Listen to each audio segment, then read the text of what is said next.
Hiya, very high kimono. Thank you for the resub. Can I get an audio check, please? Can you hear me? Can you hear the game? We good?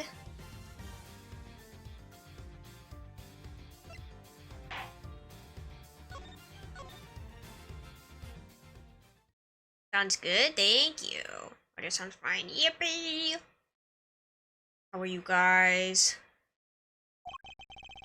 It's dark as a grave down here. Can't see the nose in front of my roguishly handsome face. Welcome in, Epic Pikachu. How are you? Watch your step, Emma. Ouch! I hit my head on something. Make your way down slowly, Kay. I don't want you to slip. Oh, yes, Mr. Edgeworth. There's gotta be a light switch here somewhere. Ah, bingo. Is that the... Oh my gosh, what was it called? A Leaf Red? The Leaf Red statue? Doing okay, just tired? I feel that. I'm also tired. Hopefully you could get some rest, though. This is...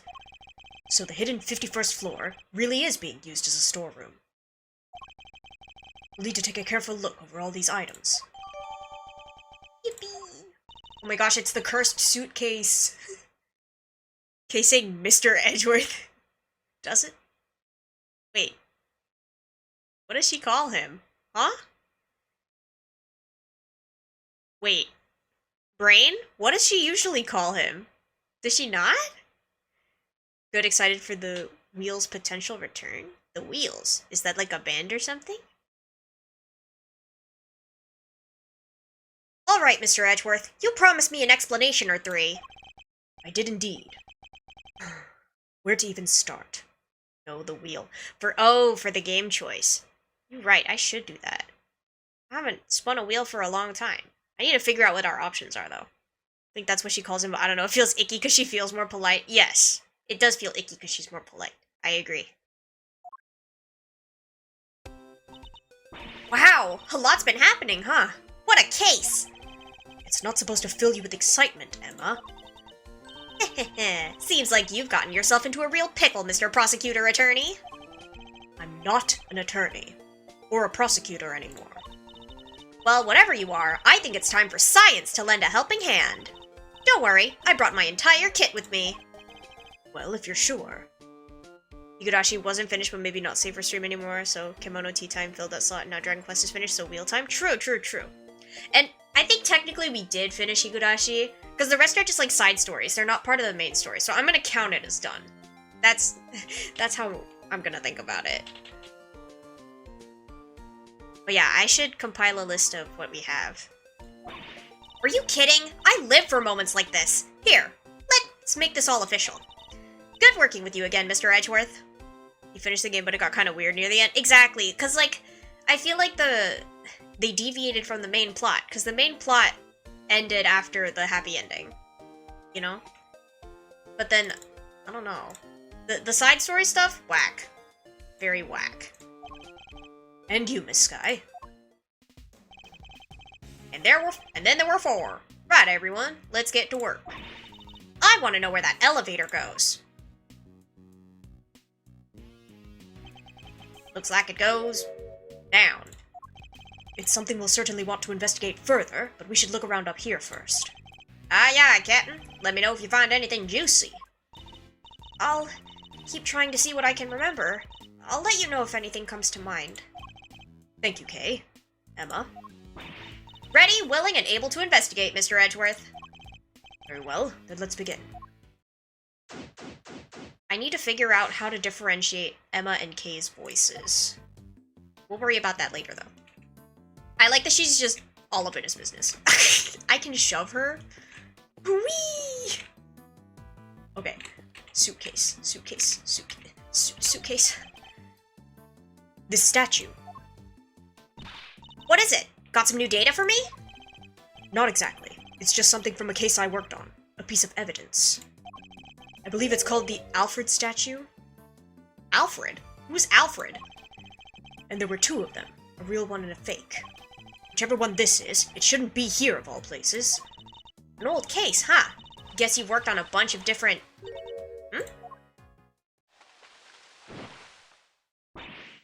Gotcha!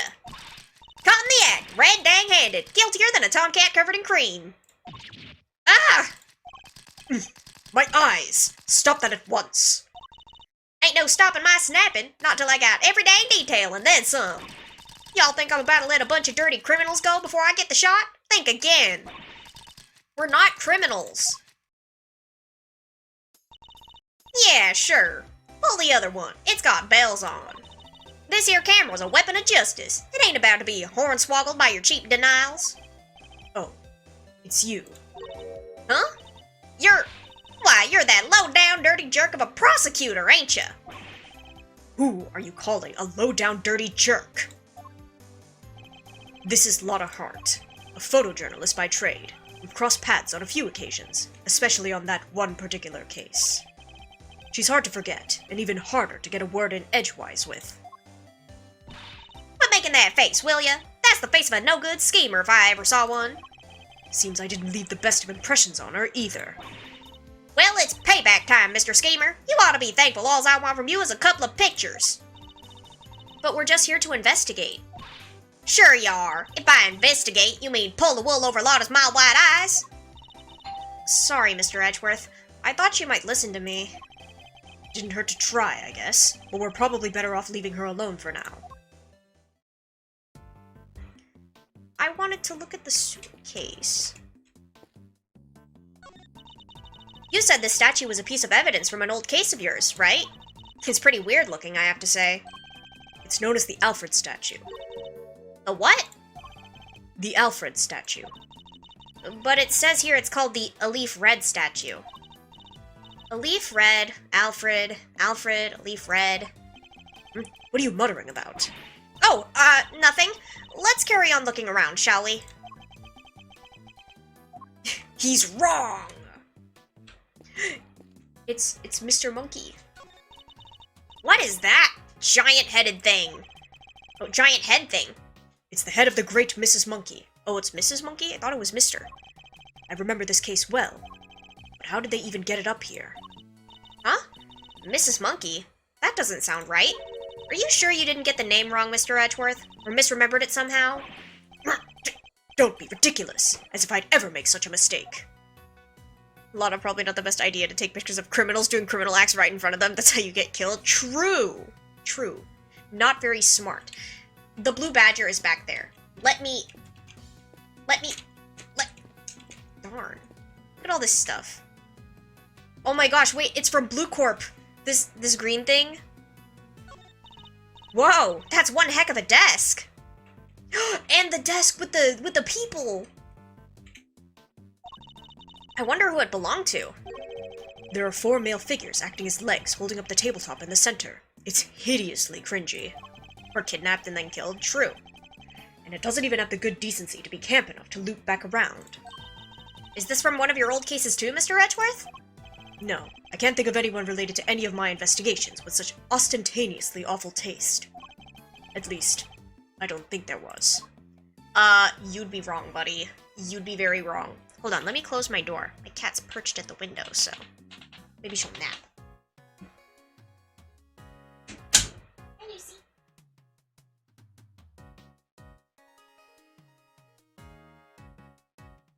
Let's see, what else have we got here? A bunch of trophies, and ooh, look! Somebody's left a walkie-talkie here. I swear these people have no common sense or street smarts. True. That's why they keep getting into trouble. I know the walkie-talkie is from the Shelley DeKiller, in the Maya kidnapping case. I don't know where the trophies are from. It looks to me like it was put there deliberately. Rather like it's on display, to be honest. Hey, there are batteries in here too. Could be useful. Let's take it with us. Nobody will mind if we use it for a little while, will they? I could take it to the police station afterward. Someone's starting to sound like a certain great thief. It could be besties. Scientifically speaking, I'd say this looks like some kind of a wooden icebox. Yeah, the chains are probably to stop the cold air from escaping. I don't mean to contradict you, Emma, but isn't this just a box for storing clothes in? The wood is imbued with a natural repellent that keeps moths away. Oh, yeah, sure. I guess you could look at it that way, too. And keeping your clothes chilled would be nice for the summer, right? Still not prepared to let go of that particular part of your hypothesis, I see.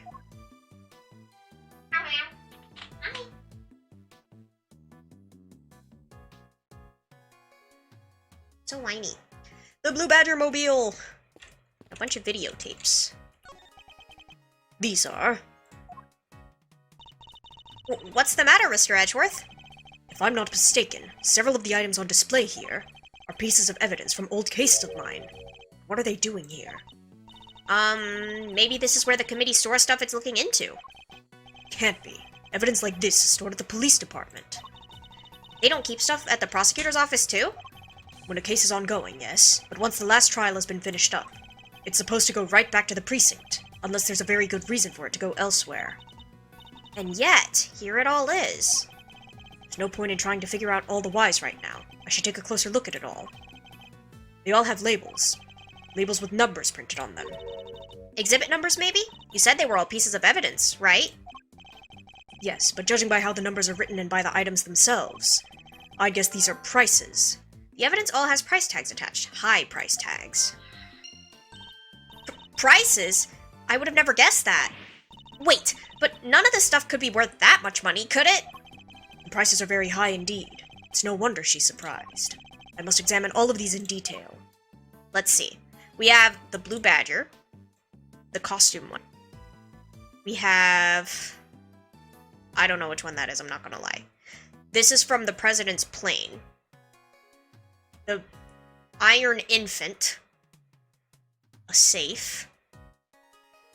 The green lamp from, Bubbly's Ink. And then the perfume bottle from Callisto U. I don't know what this is, though. A mannequin, huh? Wait, I know! All thanks to my powers of scientific deduction, of course. It's evidence from an old case of yours, right? Not this time. I've never seen it before in my life. It doesn't seem to fit with the other items in the room, either. For one thing, it doesn't have a price tag. So why is it here? That's a cute little doll. It looks kinda like the Steel Samurai. It's actually the Iron Infant, son of the Steel Samurai and the Pink Princess. He was born burdened with the knowledge that he too would one day be called upon to fight for justice. I can't imagine the pressure that must have put him under, more than most people could bear. Yes, he's young, but you can sense it nonetheless. A certain tragic refinement. Edgeworth? Mr. Edgeworth? Are you even listening to me? Mm-hmm. Oh, of course.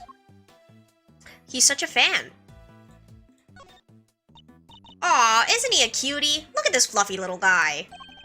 That's the stuffed animal we found at Gourd Lake. He should be in the possession of the prosecutor in charge of that case. So how did he wind up here? Aw, but look! He's missing his left horn! He is, but he never had it in the first place. At least, not as far as we ever saw. Defective merchandise, huh? Then we need to contact the manufacturer. I demand a recall. Now that I come to think of it, why would anyone give the president a broken toy to begin with? The stuffed animal we originally found in the Zhengfa presidential plane, missing its left horn. So this storeroom is actually more of a stock room? It would seem so, much as it pains me to consider such a thing. What kind of person sells off evidence from serious criminal cases? And who too?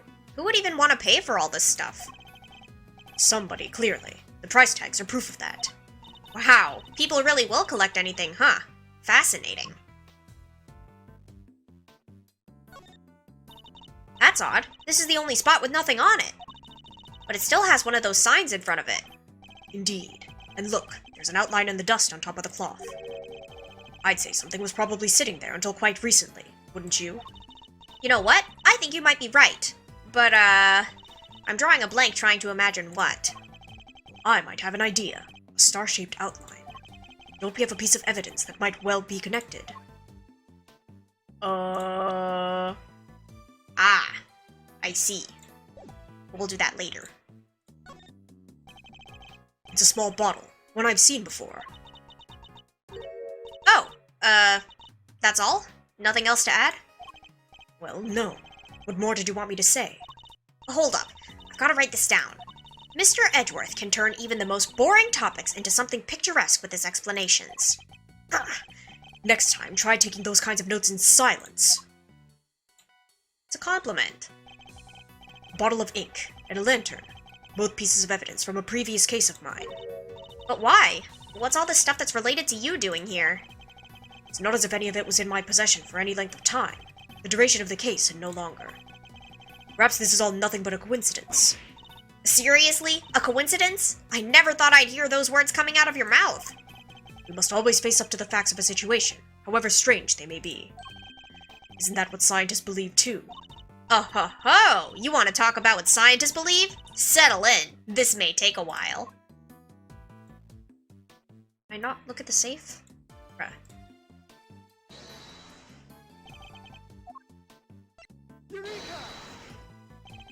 The outline in the dust matches the bottom of the candelabrum exactly. I'd say there's a very strong chance that this is where our murderer took it from. Which would mean the candelabrum was evidence from another case. It certainly seems likely, but that's not our concern right now. The key thing to note is that the murder weapon was taken from this storeroom. Okay. It's kinda creepy, all these masks lined up here in the dark. Not a fan of horror movies, I take it. No way! That stuff's so unscientific. I think you mispronounced terrifying.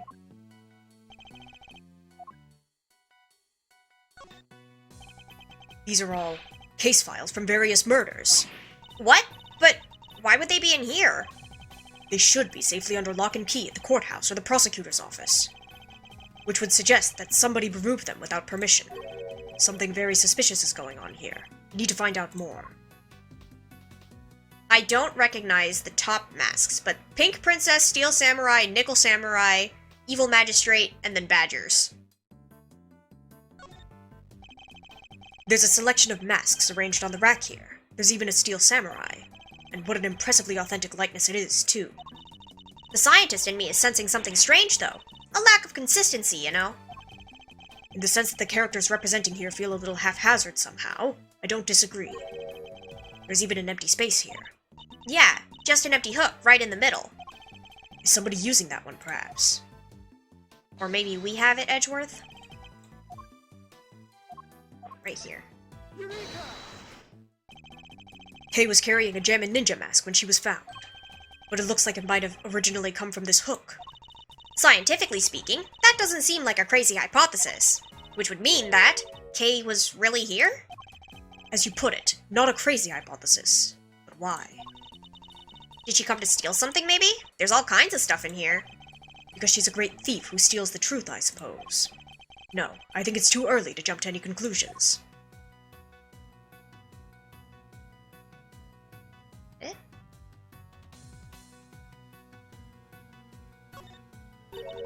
What TV show are these from?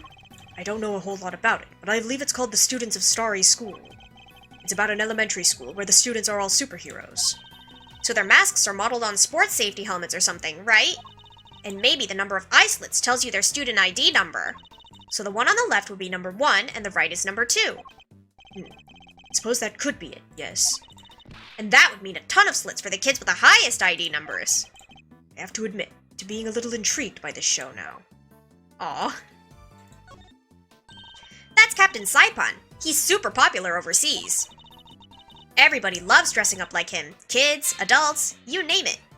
Oh, hold on, my phone is ringing, guys. 1 second.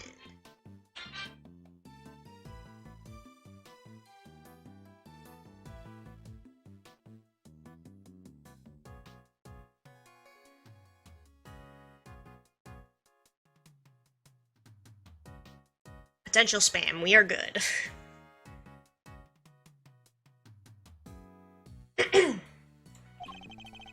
I find the flower on his head a little excessive myself. That mask! That's global hero Onyankopon! Hi, Lucy. Gonna sit on my lap? Yeah? Girl. And why is that so shocking? You really don't know? Everything about the show is secret. When it's on TV, who makes it, so the merchandise is super rare. It sounds to me like whoever made it may have simply gone out of business. Crazy. She's the only hero in the Steel... Oh, she's the only hero in the Steel Samurai series needs. You could say that again. I love the Pink Princess. You watch shows like that, Emma? Of course. You love them too, right?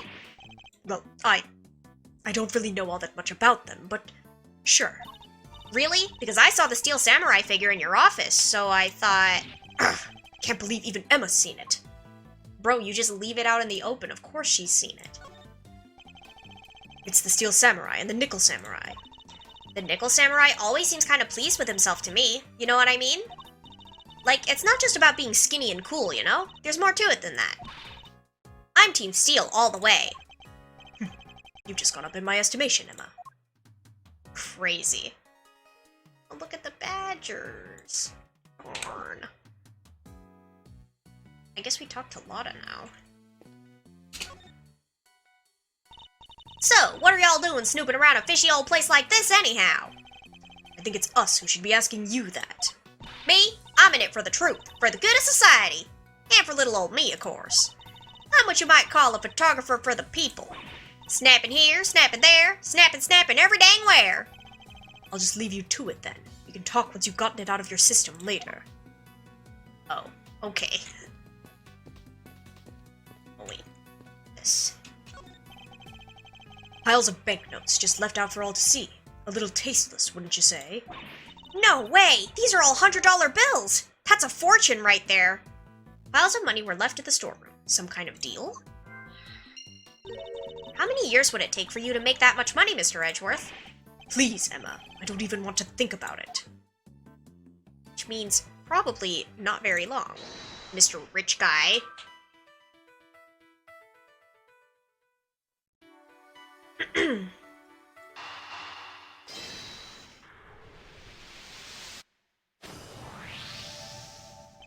We've seen items of old evidence marked with price tags along with a huge pile of cash. I think it's pretty clear that somebody's been running an illicit trade of judicial goods. Shady deals on a hidden 51st floor? This is big! It has to be, right? I think it might be, but we'll need to investigate a little further yet. We need to find out more about what's going on here. If only there was an eyewitness we could interview. An eyewitness, huh? Wow, this is some sturdy construction. Thick floor plate, sturdy supports. And at a rough estimate, I'd say it could hold 50 of you easily, Mr. Edgeworth. Except for the fact that it's nowhere near big enough. You say that, but pack yourselves in tight enough and I think you might just do it. I really don't think so. And anyway, we have more important things to be investigating. We can theorize about the elevator once we're done. Maybe you're right. Fine. 45, Mr. Edgeworths. 48 tops. Okay. Ooh boy, this whole experience is enough to boggle a guy's mind. Mysterious storerooms, damsels in distress, it's got the lot. Could you at least try to take things a little more seriously, Fender? Hey, I could try. No, but seriously, I'm as keen to helping Kay out as you are. She's safe with me. You go do your thing. It's not Kay I'm worried about, it's you. Oh, he's worried. He doesn't want to talk. Why exactly are you here, Miss Hart? Me? I told you, I'm in it for the truth, for the good of society, and for little old me, of course. I'm a photographer for the people. For the people? If you won't tell me the real reason you're here, perhaps I can hazard a guess. Somebody was carrying out an illicit police evidence trafficking scheme here in the storeroom. Oh, so she's after a juicy story. Makes sense. What? How did y'all figure that out? Guess it means I don't have to tippy-toe around it anymore now. One of my sources told me on the down low about an underground auction. What? So all of the items here were sold to the highest bidder. Folks was slinging money around like it was going out of fashion.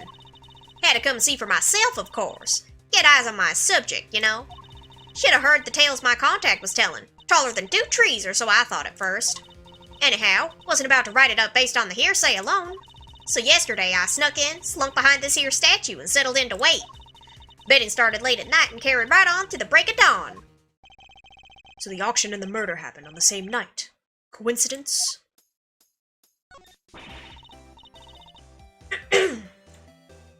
Dirty deals in a secret storeroom. Talk about a story. Was there anything... Ugh. Was there anything else on sale apart from the items of evidence in this room? Sure, there was regular old stuff too. Shady artworks from who knows where. That kind of thing. In what way are shady artworks regular exactly? But the evidence was the big draw for sure. Reckon they were selling them faster than the crook could smuggle them out of the cop and prosecutor shops. And I'll bet you got pictures of the whole thing, right, Miss Hart? Well, you see, the main event was down below. I had to try and see what I could from up here. Having been up here since yesterday, I assume you witnessed the entire auction from start to finish then. It was an underground affair, like I said, so folks wasn't exactly giving much away. All them customers came down one at a time from up on the roof there. Threw on masks just as soon as they got down the ladder, and that ain't all. They had voice changer doodads on them, see? Teeny tiny ones, dinkier than a bug's behind. It's so you couldn't see their real faces and you couldn't hear their real voices. Surreptitious as all heck. You mean surreptitious? Surreptitious, right? I surely do. Sweet surreptitude. Also, not a word. Anywho, once they had their gear on, they went right on downstairs. And then, in came the next one. When it came time to leave, they all done the same, but in reverse. Up they came again, one by one.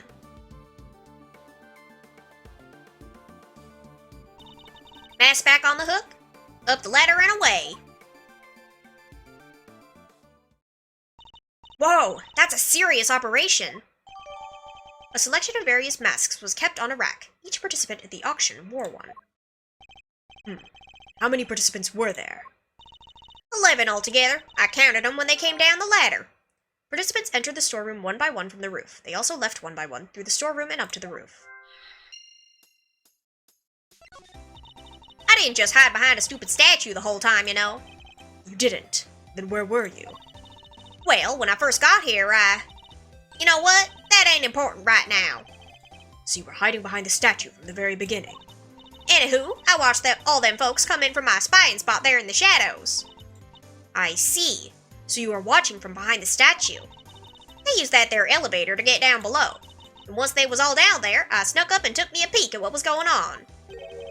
You mean the elevator remained in the room beneath? No, they sent it back up, but there's a little peeky hole if you know where to look. Elevator don't quite sit flush with the floor, see? And if you bend down and squint just right, you can see the whole shebang. Did you catch sight of who was in charge? Alright, sure. I guess I did. Ain't half so good a story if you don't get a glimpse of the evil ringleader after all. I wonder who this ringleader is. I'll have to ask her some more. You mentioned a ringleader. Can you tell me any more about them? Y'all should know I came here to get me an exclusive. And an exclusive ain't much dang good if you done spilled the beans already. I see. So you don't actually know anything about them. You think that's why she won't give us an answer? Makes sense, I guess. You got me. I couldn't see if it was a man or a woman, a kid or an old-timer. Nothing. What were they wearing? Could you see that at least? Sure. White jacket, white gloves, and the magenta flower on the lapel. Them three things is what I remember. What good's a description of the outfit if I don't got a clue who's wearing it? So this ringleader disguised their identity too, just like everybody else. Yes, sirree. Mask, voice changer, the whole 9 yards. They were wearing one of the masks. Which one? Let me see. Oh yeah, this guy. Zervan. Zervan? What kind of a name is that?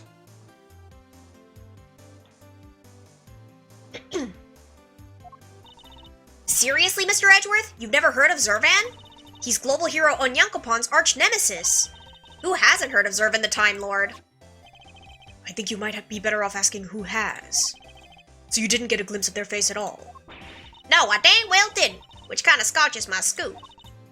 This whole mess has been nothing but a snipe hunt. I should have never come. Ringleader wore a white jacket, white gloves, a magenta flower, and a mask. Age and gender could not be discerned. We know of somebody who is dressed like that. Maybe I should try showing that evidence to Miss Hart. I got you.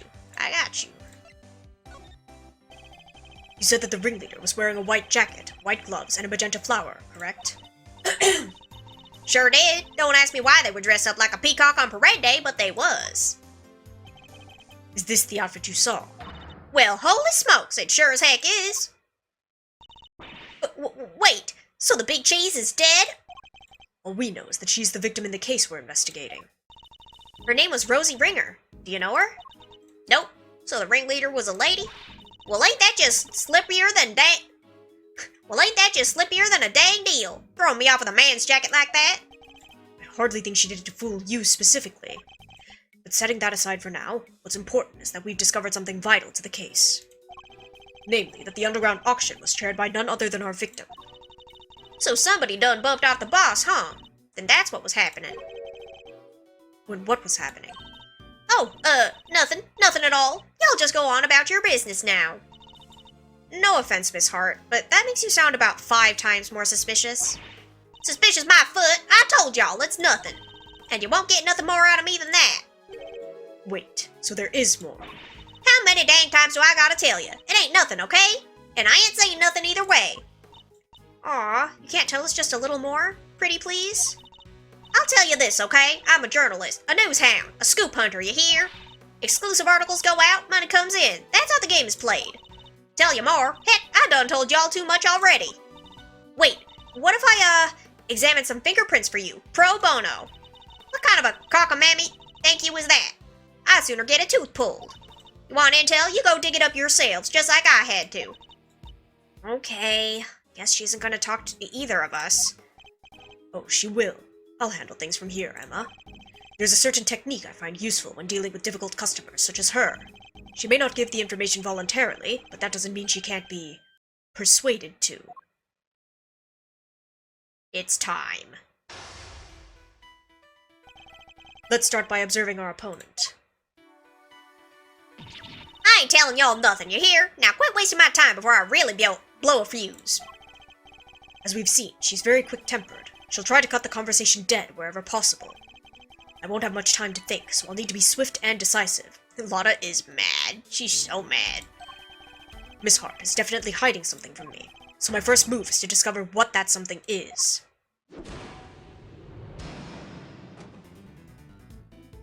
Let's talk about this reasonably. I can see you're a little agitated, Miss Hart. Let's just try to calm down and— I am calm, dang you! Leastways I will be just as soon as y'all quit yanking my dang chain.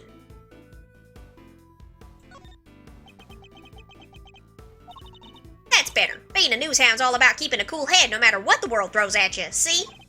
Speaking of news hounds, this might interest you. I met one a few days ago. She was a very hungry young reporter indeed. Reporter with a very particular turn of phrase, similar to your own, in fact. Oh yeah? She spoke like me, huh? Guess that could have been someone I know. Your apprentice. Her name is Tabby Lloyd, and if I had closed my eyes, I could have believed I was listening to you. She told me about somebody she called the Chief. She was talking about you, wasn't she? Oh, so y'all met Tabby, huh? Well, ain't that something? Where did y'all bump into her? She's a great kid. Reckon. Wait. Oh, no you don't. You ain't getting on my good side bringing her into this, you sneaky snake. Whew, you nearly had me, too. Interesting. Talking about Miss Lloyd seemed to make her lower her guard a little. I think we can use that to our advantage. I need you to tell me everything you know, and don't you dare leave anything out. Go jump in a creek, you big bully. Why should I tell you anything? You don't got nothing to do with me, nor me with you either. Time to deploy my clue. I don't have anything to do with you? That's a little unkind, don't you think? After all, I know your apprentice. I know her pretty well, in fact. Yeah, well, guess it does seem kinda cold of me to say that if you know her pretty good. Wouldn't want the poor kid thinking I don't give a rat's behind. Good. Then you'll tell us what you know. Fine. See, it's like this. Wait, what am I thinking? Dang it, Lotta, you can't let him bamboozle you that easily. What was that about a scoop? Forget it. It was nothing. You were on your way to school is crazy. How embarrassing. A professional journalist making a careless slip of the tongue. You have a scoop, don't you? Now tell me what it is. Ack! Alright, I got me a scoop. A big one. But I can't just go blabbing about it to y'all. I got bills to pay. She may be hiding something very important. I have to get it out of her somehow. We need to know the details of this scoop. She's quick to anger, but she's also quick to let key information slip. Now that we know that, the rest shouldn't be too hard. Let's see what else we can get out of her. Your big scoop involves something criminal in nature, doesn't it? Meh. Might be you did, might be you didn't. Which is it? This is important. Alright. You don't gotta holler at me like that. I ain't done nothing shameful or nothing. Just snuck in and did some undercover reporting. Silent treatment, huh? Well, two can play at that game. Oh, that's a lot. Okay.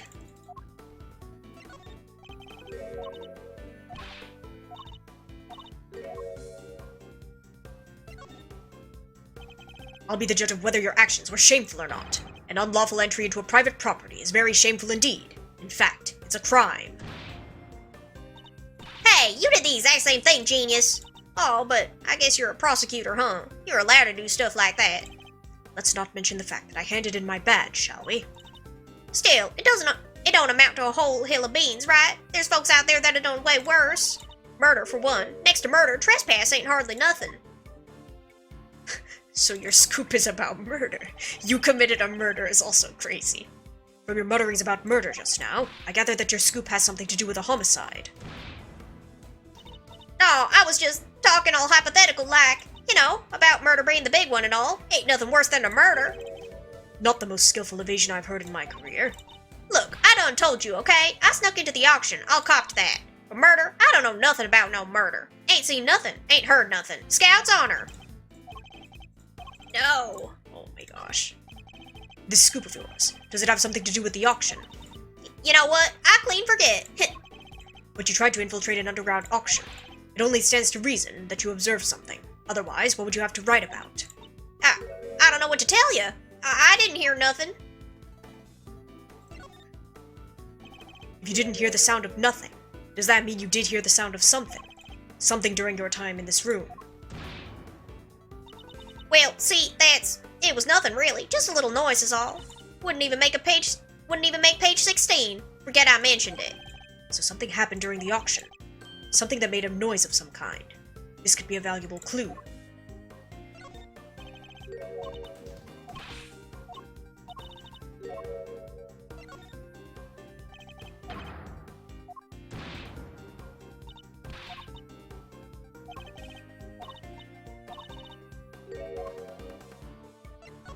Oh my gosh, I'm running out! Oh.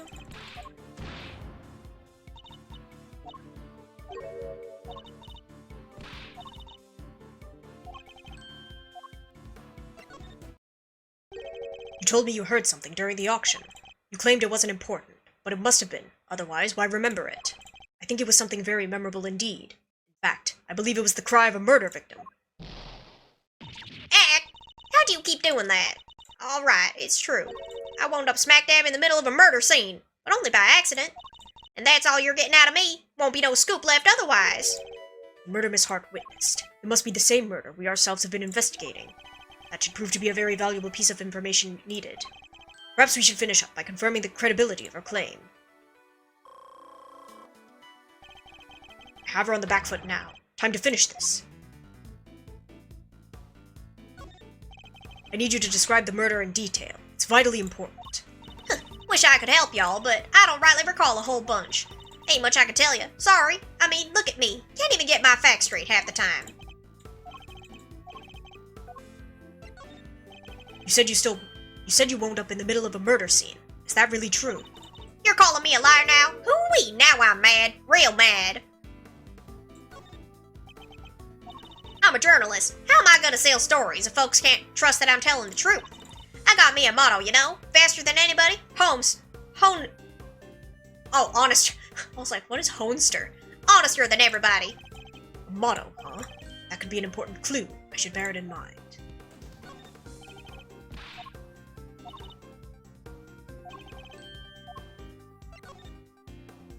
I can't imagine that being so vague on the facts is a trait valued among journalists. Surely accuracy and honesty are what's necessary when reporting on a story. Well, see? It seems your so-called information is not credible after all. Look, there was a murder, and I was there. I can even prove it. You can prove it, can you? How? I've got it right. Wait, you heard that? I was just talking to myself. Don't think nothing of it. She's still hiding something. This is a very vital clue. Be honest, Miss Hart. I know there's something you're still not telling me. Ain't nothing left to tell, dang it. I done spilled my guts already.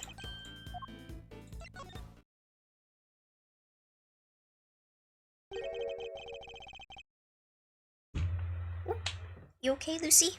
She bonked her head. I know you've been keeping something from me. And that something is proof. Proof related to the murder you witnessed. Proof sound enough to form the basis of a story you're hoping to sell. At least she has journalistic integrity, which is rare these days. Good for her, honestly. Dang it, to all heck. Give me a break, will ya? I'll come clean, okay? That's what you want, right? Here, I done snapped me a photo. Happy now? You better be. And that's checkmate. Yippee! Can't believe I let that happen. Betrayed by my own big mouth. Well, it happened, so it's time to tell us everything. I saw the whole thing. Watched that auction from start to finish. Give me the photograph. You didn't just watch it, right? You took pictures too. Yeah, about that. So, like I said, I was spying on the whole thing right from the get-go. They was all shouting out bids, and then somebody'd win something, and bam, down comes the hammer. Head on upstairs and pay, shouts the old ringleader, and then the whole thing starts all over again. Anyhow, as soon as that happened, I had to think quick. That's when I ran behind that there statue and hid. And who was it that eventually appeared? Didn't see nothing, but I heard something that made me pretty sure it was whoever placed the winning bid. The sweet, sweet sound of cold, hard cash. I'm not sure I have any idea what that sounds like. The sound of someone counting bills, perhaps. Anyhow, the deal was, you settled your bills up here. I heard two people yabbering for a little while. Wait, so two people came up on the elevator? You betcha. My guess is the other one was our friend the ringleader. Anyway, yabber, yabber, yabber. On it goes for a little while. Then, a scream. Well, that shook me up pretty good, so I hunkered down in my hiding place and tried to stay out of sight.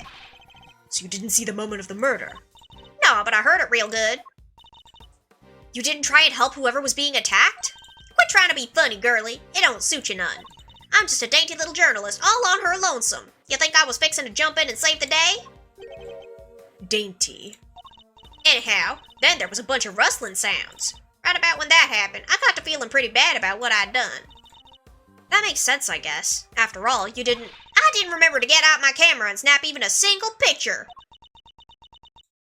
Scoop like that drops right in my lap and I miss it. Somebody ought to tan my hide. Anyhow, then a little more time goes by and there's this kind of clattering noise. I'm there thinking, gotta get the shot this time, and so I grab one real quick from in the shadows there. Could we see this photograph? Oh, do I have to? Here. That's the person in the red raincoat, the one who attacked Kay. So Kay's raincoated assailant also attacked the victim here in the storeroom, and proceeded up to the roof where they assaulted Kay. A photograph of the mysterious figure in the red raincoat. There's only one person in this picture. Where's the victim? Weird, huh? I wonder the same thing. Heard two people, but there was only one in the shot I got. And I didn't see nobody nowhere else in the room, neither. But that's the killer, all right. At least the ways I'm pretty sure it is. Are we saying the victim disappeared? It's possible the murder happened in the storeroom during the auction. How did you know it was the killer just by looking? Because they're literally red-handed with blood. How else would that get there, huh? And the auction just carried on after that? Sure did. They just went right along like nothing had happened. Rich folks is crazier than a box of frogs. I'll never understand how they think. Funny. I find journalists a struggle to understand as well. Miss Hart's observations about what happened during the mysterious auction. Can I talk to Emma? Nope. What? What am I doing? What am I supposed to do?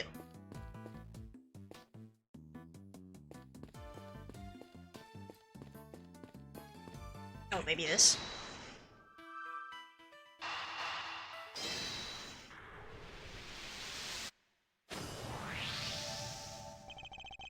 If the storeroom was the actual scene of the crime, then you'd expect the body to have been up here at some point as well. Huh? Well, yeah.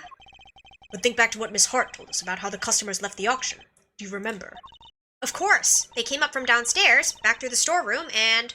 Oh! Exactly. The killer would have had to hide the body in order to avoid its discovery. The question is, where did they hide it? The body was hidden so auction participants who were leaving wouldn't spot it. Emma, if you would mind putting your skills to work for me now. I'd love to. You just say what you need and I'll get right on it. Very well. And I'd like you to check for blood residue. A luminol test, in other words. Sure thing. Prepare to witness the power of science. I've never seen somebody's eyes actually sparkle with anticipation before. Alright, how about we test the ladder over there first? Based on Miss Hart's picture, I'd say the person in the red raincoat was about to climb it and make their escape, which means there's a high chance of a positive result. To test an area, just press space. That'll spray a little luminol on it. And if it happens to land on some blood, you'll see it react like this. Ugh, it still feels super raw to see it just appear like that. Anyway, that's a positive, but it's still faint. Spraying it a couple more times should be enough to really make it stand out. Yeah, that brought it out nicely. It made it feel that much more real. Anyway, I think you've got the gist of how to look for blood traces now, right? I'm sure there's still some more to be found, so why don't you give it a try?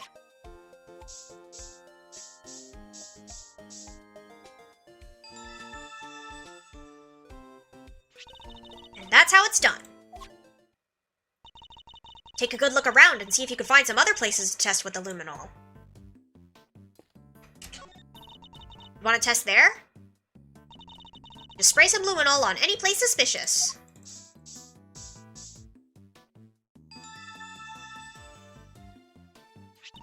Mr. Edgeworth, blood! But how could it have gotten there? Maybe somebody put something with blood on it in there.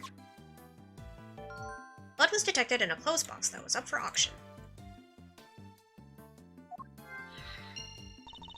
There are still places we haven't tested yet. Let's see what else we could find.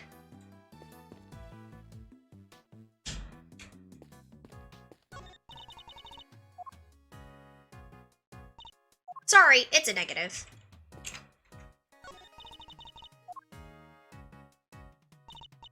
Negative.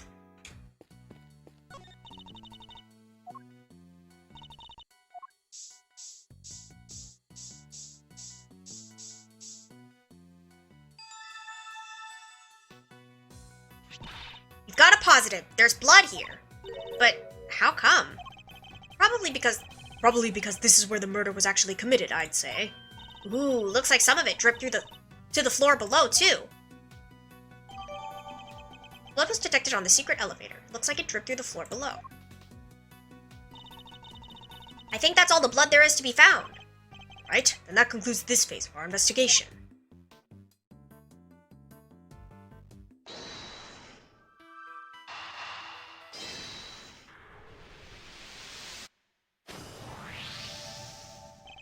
Blood in the clothes box can only mean one thing. And this is where the body was hidden. I'm certain of it.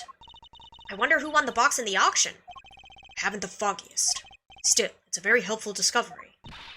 Now you just hold your horses there. There's no way the body could have been in there. What do you mean? I took a look at that there box when I first got in here. Looked to be just about the perfect size for a little hide-and-go-seek if the need arose. And maybe it would have been if I could have opened it. But it was wrapped in chains and locked up tight, and I ain't no escapologist. Eskimologist? What? Escamapologist. The murder happened just a little after I scoped it out, so nobody could have put no body in there. Wrapped in chains and locked up tight, you say? That's odd, because it doesn't look to be wrapped in chains any longer. Huh? Well, slap my head and call me silly. Could have sworn it was, though. Box in which the killer hid the body, traces of blood were detected inside. I think we've examined all we can now. Great! Time to see what's waiting down below. Shaking a leg already, are we, Miles? Okie dokie. Hey, K-Meister. Yes, Mr. Fender? We're about ready to move out, so I want you to stick with me, okay? Can't have you getting lost. Of course. I'll be sure to stay close. When did those two start getting along so well? Are you jealous, Edgeworth? Besties. The elevator fits 5 people. Nowhere near that many Edgeworths.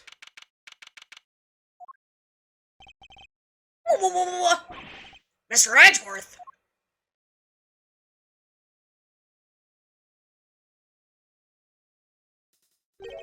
This room. This is the auction room? No, This is the committee chamber.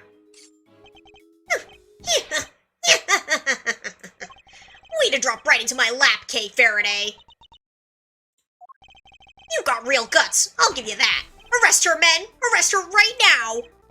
Wait, but she's... As for the rest of the riffraff, throw them out into the streets where they belong. You can't do this! This is going way overboard. Yeah, what she said! Miles, this isn't looking good, I gotta say. See how the blinding light of justice Yeah! Yowie! What did I do? You'll have to forgive me. I meant to hit a certain cowardly ex-prosecutor. You weren't aiming for him! You were aiming straight at me! Something keeps getting in my way. Something. Yeah! Right there. Poor gummy reel. Francisca, So, what are you doing here, Mr. Ex-Prosecutor? I still believe Kay to be innocent. And we're supposed to care what you believe? You no longer have the right to an opinion. He has no rights. I am Francisca von Karma, and I have no intention of stopping here or now. But you chose to stop by giving up your badge, and so, our game has already come to an end. My badge was an obstacle to proceeding along the road I've chosen. I haven't stopped. I've simply cleared the way ahead. Now I'm free to follow that road all the way to the truth. So don't you think for a second that my conviction has changed. I'm every bit as dedicated as I ever was.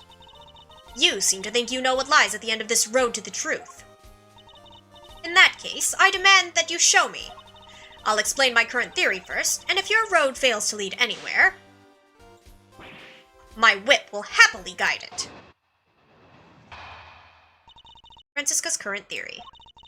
The victim used her keycard and entered this chamber with her killer. She was then stabbed with a candelabrum by the culprit and subsequently died as a result. We know the identity of the murderer thanks to the letter she exchanged with the victim. And we know the location of the murder is here in the committee's trial chamber. The blood on the floor of this room proves my theory. Game, set, and match, Miles Edgeworth. QED. She seems pretty confident, huh? She doesn't lack the courage of her convictions, that's for certain. And I gotta say, I can dig that vibe. I could even give her a no-hard feeling. Pathetic. Well, Miles Edgeworth, do you think you could bring my case crashing down around my ears? If you really have found the road to the truth, perhaps you'd be so kind as to point me towards it. I'll be very happy to. Settle in, Francisca. I'm about to pave that road with incontrovertible evidence. Let's go.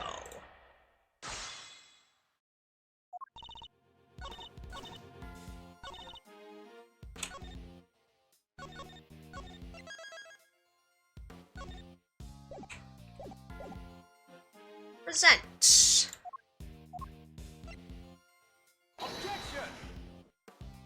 Is it the next one?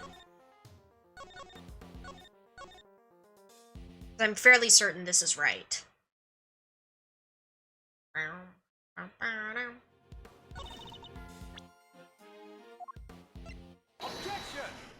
Yeah, okay. If I remember correctly, the blood discovered in this room was located at the foot of the Goddess of Justice statue. Murder under the gaze of the divine. A brazen act, even for a cold-blooded killer. Except that may not be true at all. Take a look at this if you would. It's a bloodstain we discovered in the storeroom directly above the committee chamber. As you can see, the blood we found looks to have dripped through to the room below. And the elevator it dripped down from descends directly to the foot of the statue. Ah, you noticed. Then you will agree that the murder cannot in fact have happened in this room. I put it to you that the victim was killed in the room above, and only afterward was she moved down here. The Goddess of Justice did not witness a murder. She witnessed a killer trying to cover their tracks. Why is she smiling? Sorry, I was just thinking back to a very similar situation. Well done, Miles Edgeworth. You've proven yourself to be even more foolish than I thought. Mr. Edgeworth is anything but a fool, sir, and you know it! Ouch! Have you forgotten the picture you just showed me? Or are you really that airheaded? Even a cursory glance shows that there was far more blood here in the committee chamber than upstairs. Ouch. What? Whipped and ignored again. Wish I could get some love too! You're trying to tell me that all of that blood dripped down from above, Miles Edgeworth? If it had, your storeroom stain would need to be 10 times as big. I say the murder happened down here. There's no way it could have happened anywhere else. As insightful as ever, Francisca, but you've played right into my hands. How so? You are correct. There is far less blood upstairs than one would expect. The question is, why? A trifling detail in the face of my previous explanation. Alas, your explanation doesn't account for why there was blood in the storeroom in the first place. Surely you don't think some spatter managed to shoot itself all the way up there, do you? Whoa! Like some crazy fountain of blood? No way! No way indeed. It's completely impossible. So how about this? What if this explains the difference in the amounts of blood observed? There was far more blood in the committee chamber than in the storeroom above because the weapon was removed here. The victim died of 3 stab wounds, wounds that would have bled profusely. Exactly, as proven by the amount of blood we found on the floor of this room. But that doesn't make any sense. Not if she was stabbed in the storeroom. You said there wasn't much blood up there already. Eek! Silence, you half-baked harebrained rookie! Hey! Harebrained is a little... Ha! A stab wound bleeds heaviest at one particular point in time. Oh, I know! When the weapon is removed, right? Precisely. I believe the body was brought down to the committee chamber with the candelabrum still in its chest. And then, when it was finally removed, it created the difference in the amount of blood we see between the 2 locations. But why? What was the killer trying to do? I imagine they were trying to give the impression that the murder happened down here. As we know, Miss Ringer's keycard was used late last night. Judging by the time listed in the record, I'd hazard a guess that it was used by the killer when they entered the room to create their elaborate setup. But why would they have needed to do all this in the first place? Perhaps because a person with a face to hide would fear the storeroom being found in the investigation. If they were involved with the underground auction, they couldn't afford to have their dirty secret exposed. Blood found in the committee chamber was a place there to hide the existence of the storeroom. Underground auction? You should take a look at the storeroom for yourself. The items up there tell quite a story. One that should more than explain what was going on here last night. It's almost endearing, Miles Edgeworth. How desperately you want to protect your friend. There's something just beneath the surface of this case. Something bigger than all of us. And Kay's only crime was to have had the bad fortune to fall right into the middle of it. That's quite the hyperbolic claim, Miles Edgeworth. Hyperbolic? Me? Surely you're the one making a mountain out of my perfectly reasonable molehill. You're working with Interpol on international cases, so why are you investigating a domestic murder? I'll tell you why. Because this case has something to do with the smuggling ring you've been chasing. You followed the trail of items being smuggled by the ring and wound up here. Tell me I'm wrong. Tell me that the something I sense isn't related to any of this. I'm very happy to learn that your giving up your badge didn't completely relieve you of your senses. Scruffy here told me about the circumstances that led up to that, by the way. What a good boy. Sorry, sir. I just thought it might help, you know. You did the right thing, detective. So am I right, Francisca? Is this incident part of the broader case you're working? Was the underground auction already on Interpol's radar? Wouldn't you like to know? But you don't need to, and so you won't. Then you knew, didn't you? That the auction was being held here in this chamber. Hey, y'all mind if I butt in for a sec? Your victim over there, lady in the white. You! Hey, let a gal finish, will ya? No good butting in pain in the you-know-what. Youch! Well, this leopard sure ain't changed her spots. Your testimony is not required, and neither is your presence. What do you mean? I'm a journalist. You can't— Ow! You're a liar is what you are. You lied under oath that one time. Seems like Miss Von Karma's none too fond of Miss Hart, huh? I don't think she's her biggest fan, no. What's she called? Ringer, right? She was a member of this here committee? Well, she's dressed exactly like the ringleader of that here secret auction. Ah! Stop it! Stop whipping me, dang it! What is the meaning of this interruption? Miles Edgeworth, explain! Miss Hart here helped us out by describing how the auctioneer was dressed, and it seems they were wearing the exact same outfit as the victim, Miss Rosie Ringer. But that would mean that the victim was also the ringleader. Now, how about we just calm down, sir? It seems I have some new information to consider. It's true that I came here to investigate the underground auction, and to arrest its head of operations, the auctioneer. But if Miss Hart is to be believed, the ringleader is dead. I guess that means your journey here today was wasted. I suppose it does. Nonetheless, I, Franziska von Karma, refuse to leave empty-handed. Time for a rematch, Miles Edgeworth. Fine by me. You may find that your whip goes sorely underused this round. Franziska's latest theory. Fine, I accept your little explanation. That would make the storeroom the actual scene of the crime, yes? In which case, the murderer is someone connected to the auction. And if the photographer is to be believed, the victim was the auctioneer and the culprit was an attendee. The killer lay in wait for the victim in the storeroom where the exchange of illicit goods was to take place. They then stabbed the victim in the chest with a piece of merchandise, the candelabrum. There. Does that about sum it up? Because I won't be accepting rebuttals. I'm afraid you might have to. There's a serious hole in your testimony. There is? I didn't spot any. Good thing you're the one in charge here, Mr. Edgeworth. All right then, time to fight back. You have to win this for us. And I will. Time to take Franziska's testimony to task. Oh. Hold on. Storeroom is the actual scene of the crime. The murderer is someone connected to the auction. And the photographer, the victim was the auctioneer, the culprit was an attendant. Killer lay in wait for the victim in the storeroom or the... Okay. I feel like this is probably where we need to... something. How exactly did they manage that, may I ask? Miss Hart was in the storeroom too, remember? Yes, hiding someplace. And if you've seen the storeroom yourself, you'll know that there are plenty of other places to hide too. So you're saying the killer was hiding out of sight while they awaited the victim's arrival? I believe we can reasonably assume that the murder took place after the auction had concluded. After all, the victim was the auctioneer herself. She would surely have needed to be present throughout the proceedings.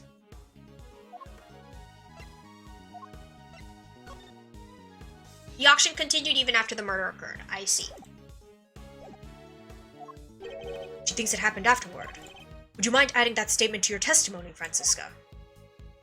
I believe we could reasonably assume that the murder took place after the auction had concluded. No, girl. Objection! It seems you're one step behind yet again, Franziska. How so? The auctioneer was not, in fact, the victim, and I can prove it. This is the statement Miss Hart gave us. Well, if she made it, it's not worth the air she used to say it. I done told ya, I'm a journalist, dang nabbit. My word is ouch. Did I ask you to open your mouth? Double ouch. Objection! Calm down and listen for a second, Franziska.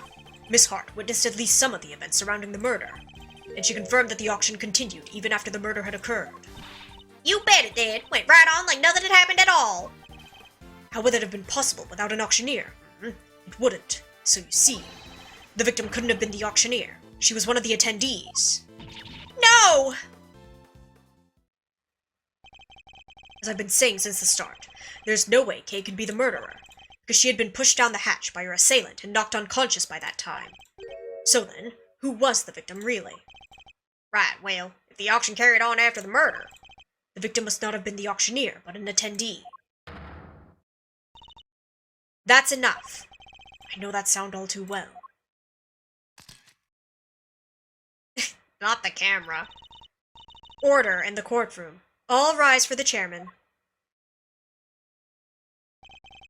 Oh, there's no need for all that pomp and circumstance, Verity. Please, everyone, feel free to call me Celsius. Yes, that'll do nicely. Alright, Celsius, what are you doing here? Bro, that is your dad. Oh, I just stopped by to see how my bone-headed boy was getting along. They say there are all sorts of families, but I'm not sure these two are what they meant. I thought I might need to light a fire under this investigation, but it seems not. The suspect everyone's searching high and low for is right back here where we started. Sebastian, not the name, I know! Men, detain the suspect immediately. Wait, Miss Faraday is innocent. Shut your meddling mouth. You're becoming something of a problem, Miles, my boy. I thought I'd told you. The committee wants the matter cleared up as soon as possible. It's a matter of trust. We can't have our organization being seen to drag its feet. It's bad for us, and it's bad for me too. Personally, it's... Sorry, it must be my age. Your unlawful investigation ends here, and it will not be permitted to resume. In case you have forgotten, you are no longer a prosecutor. You have no authority here. And what's more, there is the matter of you aiding and abetting a suspect. She's right, of course, as always. You really are a godsend, Verity. Everything I do knowingly. But if you wish to prosecute me for it, be my guest. Oh, if you wish to prosecute me for it, be my guest. But know this. We have uncovered a new suspect. This person here. Miss Faraday was attacked by this... You can stop right there, Mr. Edgeworth. The raincoat in your picture was discovered nearby a short while ago. The victim's blood was found on the hood, along with some cherry blossom petals. Cherry blossom petals? Like the ones on the roof? Yes. They were stuck to the edges of the bloodstains, probably due to the blood being fresh at the time. Results came back already, my boy, so there's no mistaking it. The person in your picture is the victim, Miss Rosie Ringer. What? Worn by the victim whose fingerprints and blood were found on the hood. No! This completely undermines our entire case. All our assumptions were based on the person in the red raincoat being the killer. But if they were the victim instead, then Kay remains at the top of the suspect list. Miss Faraday, you testified to having encountered a person in the red raincoat up on the roof, correct? Yes, I did. We now know that that person was the murder victim, and you are the only person we know of who came into contact with her. Since one of you wound up dead, I think we all know how that encounter went. No, Kay was attacked by that person. She's the victim here, not the aggressor. As far as I recall, we have yet to see any evidence that proves she was attacked as you claim. And even if such proof existed, Miss Ringer could simply have been acting in self-defense. Well, you can't just jump to conclusions like that. Kay is innocent. But I'm not. Hey! I'm not innocent. I don't want to believe it, but I remembered something. Hearing about the raincoat brought it back. It's just a flash, but I remember what I saw now. Right when it happened. The murderer. It was me. I remember looking down and the person in the red raincoat was on the ground. It was me, Mr. Edgeworth. It was me all along. I'm the murderer. I'm the murderer. No, you're not. You can't be. Then what am I? Why do I have a memory like that? They were on the floor in front of me. There was a pool of blood. Why was I just standing there? Why didn't I do something? I know why. It's because I was the killer. This court recognizes the legitimacy of the accused's memories. What? You said you didn't believe her like 5 minutes ago! I commend you on your bravery, Miss Faraday. It will not go unrewarded. Praise be to the Goddess of Justice for her many blessings. As an official representative of Interpol, I hereby request that the suspect be... We don't have time for this. We must arrest Kay Faraday this instant. How dare you take that tone with me? This is a gross overreach of authority. I demand that you give us more time to investigate. If you say my investigation is unlawful, what could be more unlawful than this? Unfortunately, you no longer speak for the law. Indeed, you don't. But I do. And while I can't help but be moved by your dedication to your friend, I have to agree with Verity. Speaking of the law, it seems there is one other we must arrest. Ah yes, I almost forgot. Miles.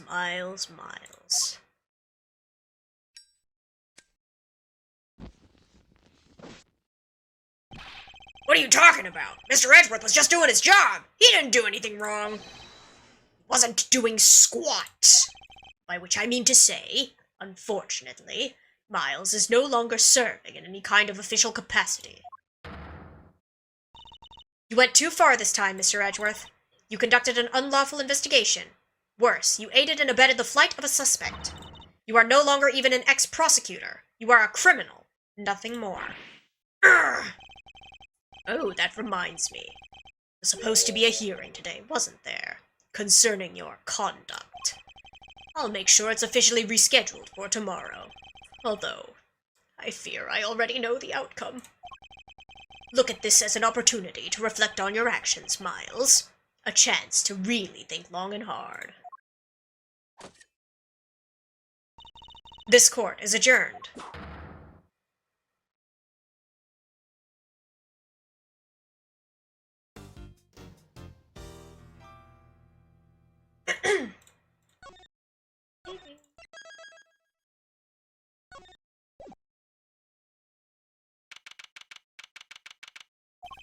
Never thought I'd spend another night in here again.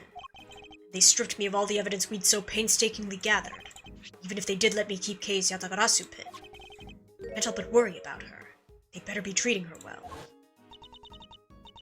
He's such a dad when it comes to Kei. It's so cute. The murderer. It was me.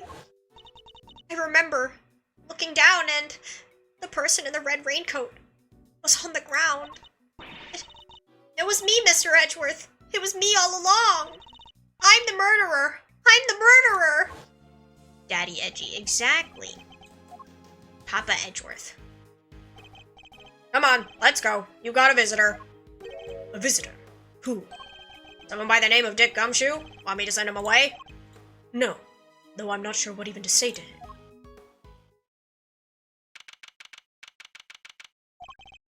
Wait there. Leaving me unsupervised. Forgive the intrusion. Oh, forgive the intrusion. Judge Cavell. Please, Mr. Edgeworth. Take a seat. What are you doing here? I was told it was Detective Gumshoe. I imagined you wouldn't come if you knew it was me. What could she possibly want from me now? I suppose I'd better find out. Okay, hold on. I'm gonna go to the restroom real quick.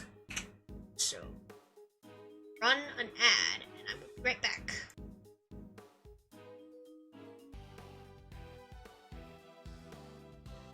I return. I had to let Lucy out of my room too. Okay.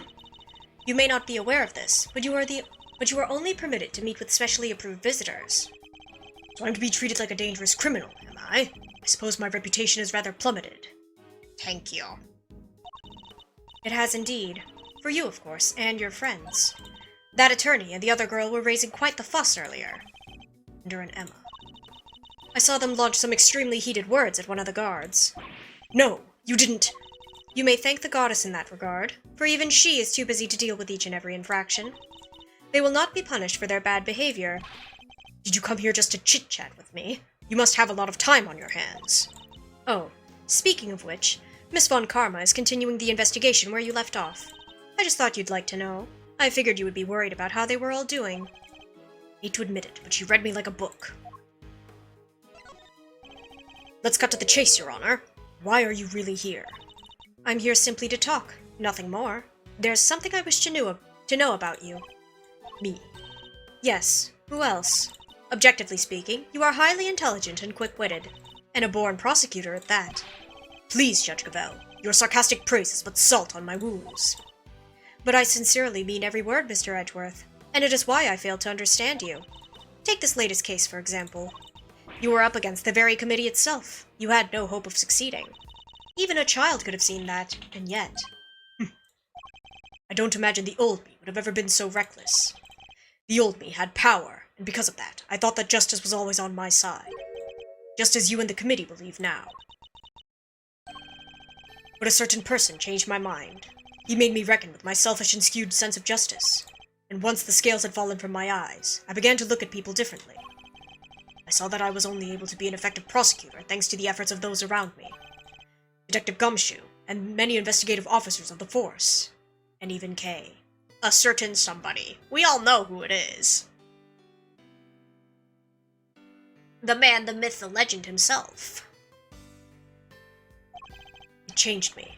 The degree to which it changed me still surprises me to this day. I see. Thank you. I feel that perhaps I understand you a little better now. You understand me? I highly doubt it.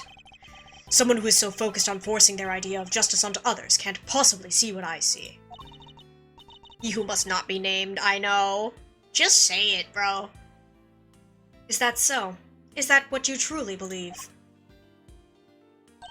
I will say one thing. This has been a very interesting conversation. That is all. Before I go, there is one remaining matter. I was asked to inform you that the date of your hearing has been confirmed. It'll be held today, in the trial chamber. The committee sends its warmest regards. That was all you had to tell me. You could have just sent a message. And entrust the goddess's words to another. That wouldn't do now, would it? Until then, Mr. Edgeworth, I'll see you again very shortly.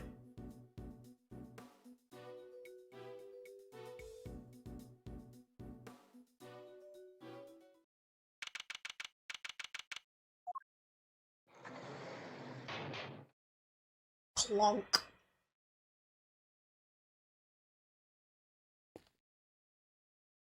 Hi, Lucy. There's a note on the wall next to the toilet. Sorry, we're currently out of toilet paper. Please make the necessary mental preparations before using the toilet. What sort of mental preparations can one even make? Crazy. There's a menu here on the table. It seems that detainees are able to pay to have their meals brought to their cells. What looks good? Spaghetti and mac and cheese lunch. Add linguine for only $1. Basmati and brown rice special. For a limited time only, add regular white rice at no extra cost. It's probably for the best that I'm not very hungry. I've barely spent any time in here, and already I can feel my personal appearance slipping. I may have given up my badge, but I mustn't give up on myself. My collar! It's slightly creased. There. A tidy outside begets a tidy inside. Which is why it's more important now than ever to take care of myself. What a narcissist. I love that for him. There's a poster in the corridor outside. We regret to announce that, due to the warden's arrest, the Die of Destiny game will be discontinued. Inmates will no longer need to roll a die every morning to determine their meals for the day. We wholeheartedly apologize to those who are looking forward to their daily casting of the dice. Did anyone really need an apology for the cessation of such a ridiculous idea in the first place? A very basic bed. I can't say it was very comfortable to sleep on, however. I imagine Detective Gumshoe would sleep soundly on it nevertheless, loudly snoring all the while. I suppose we'll probably never get to work together again. I don't have any regrets about the bed I've made. I'll follow my own path to the very end. Have another visitor. Kay! Oh, thank goodness you seem alright. That's a load off of my mind. Such a heartwarming scene. It's enough to make a grown man cry. But you're still not your usual cheery... you have to stay positive, Kay. You didn't do anything wrong. In fact, I guarantee you didn't. No, you have to let it go. I'm the murderer. I know that now. But you're not. You can't be. Why don't you have any faith in yourself? How can I, Mr. Edgeworth, when there's no me left to believe in? Not at all. I don't think that's true. Before you lost your memory, we spent quite a bit of time together, and I dare say you left quite the impression on me. So you see, there's still plenty of you left. That's why I believe so much in your innocence, and why you should believe in yourself too. Thank you. But I can't. It would just cause more pain for the both of us. Please, you have to forget her. Forget that, Kay. She's gone. Kay, no! Remind me of my younger self, you know. So noble, so bold. This is the justice you and the committee stand for. Justice. I suppose you could call it that. What is he up to? Why is he going to such lengths to control everything? I can't shake the feeling that something is very wrong here. Is there some hidden agenda at play? This is no time to second-guess myself. If I'm going to find out what it is, it's now or never. Well then, my boy, I suppose I should be... Wait. Why is the chairman so intent on seeing Kay charged with this murder? It doesn't make any sense. There must be some rhyme or reason to this madness. Now, Miles. I'm a busy, important man. I can't be wasting my precious time talking to you. The only way out of our current predicament is through Chairman Winner. There's so much to ask and so little time. Let's start by trying to find out why he rushed to have Kay arrested so quickly. I can't just let this happen. I'm getting answers if it's the last thing I do. Oh boy. Kay is innocent. No, my boy. That's just clumsy. Anyone can blurt out a baseless assertion like that. Even a disgraced superstar prosecutor. It's no good. Why are you so keen to push through Kay's arrest? I've yet to hear a satisfactory explanation. An explanation? I'm not entirely sure what you mean. Don't give me that. You know exactly what I mean. I advise you to moderate your tone, dear boy. Need I remind you of your position?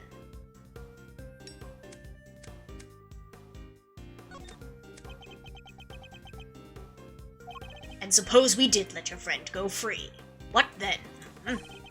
What do you mean, what then? Think how that would look, my boy. And who would have to take the blame? Me, that's who.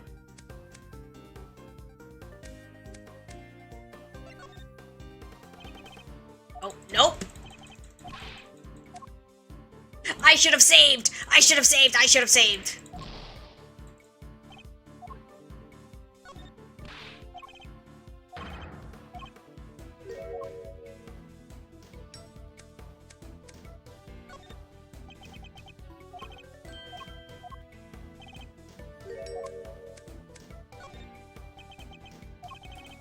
Right to keep your mouth shut. Sorry, but I can't stay silent forever. Wait. Right to keep your mouth shut. That way you won't say anything foolish. Sorry, but I can't stay silent forever. Not while Kay's innocence is still in doubt. You're breaking my heart. Just look at this flood of tears. Spilling out. Please, just leave it alone, will you? Things were coming along great until you interfered. Or coming along nicely. Coming along nicely. That's a pretty strange way of putting it. It's almost as if you wanted Kay's arrest to happen. It certainly doesn't sound like the statement of an impartial representative of the law. You think so? Well, that wasn't my intention. Has it occurred to you that you might just be overthinking things a little? Chairman Winner certainly knows how to dodge a question, but it doesn't change the fact that serious doubts remain concerning Kay's arrest. Next, we'll need to press him on whether he really believes the investigation was sufficient. We can't allow any of his statements to go unexamined, no matter how trivial they may seem. One of them may just give us the breakthrough we need. How much time was spent on your investigation altogether? Well now, let's see. You know what? I'm not sure I can remember. And I'm sure you can. You won't bluster your way out of this one. It's not bluster, my boy. I honestly don't recall. It's a problem when you get to my age, you see. Why, I even forget my own son's name sometimes. Never mind your fool of a son. Answer me. How long did you spend on the investigation? You're right, of course. The boy's a fool. I never meant for him to grow up like that, but... Oh, woe is me. He's only too happy to derail the conversation, no matter where I take it. I have to force him to take this seriously. Let's try another tack for now. You could hardly say your investigation was sufficient. And you're the one who called all the shots, weren't you? Including the decision to have Kay arrested. Oh, I'm afraid I'm nowhere near as influential as you think, dear boy. You're the chairman of the committee. It doesn't get much more influential than that. How old is bro? I don't know. I can't check right now. Not that I care about such things. Sebastian's Slander Club. They all hate him. Everybody hates him. You wound me. It's enough to drive an old man to tears. You'll have to forgive me. I'm not a differential type. Well, if you're going to insist on being so blunt, Then I'm afraid you won't be seeing your prosecutor's badge again anytime soon.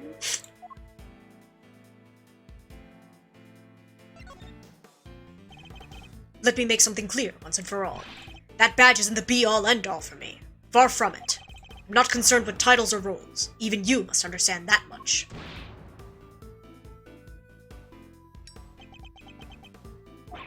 So young. So very young. A word of advice, Miles, from somebody who's been around the block. You're hopelessly naive, my boy. Idiotically so. Well, that certainly got under his skin. Might be less guarded in his answers while he's in this state. Now's my chance. Oh. How much time did you spend investigating? My, you really don't give up, do you? But even my patience has its limits, you know. What a coincidence. So does mine. Now answer the question. Do you believe that your investigation was sufficient or not? The youth of these days are wont to be reckless. Makes me want to put you in your place. You're going to regret that, my boy.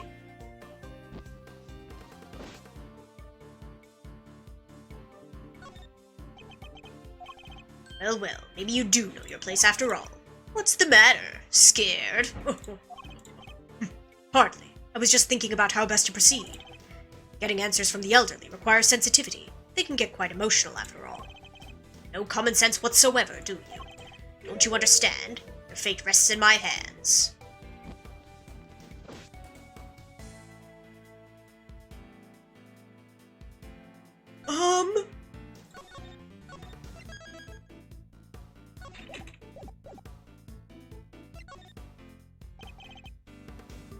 Nope.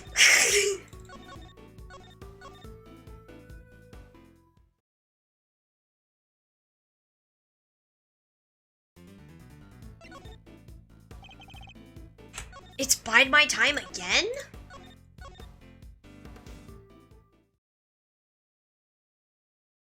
Let the man yap, I guess. Let's say you do manage to get some answers from me. There's nothing you could do with them, so why not give it up, dear boy? No. And why not?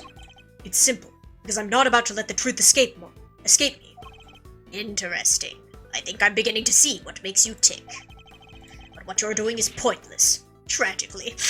And miserably pointless. Please, just give up. Oh.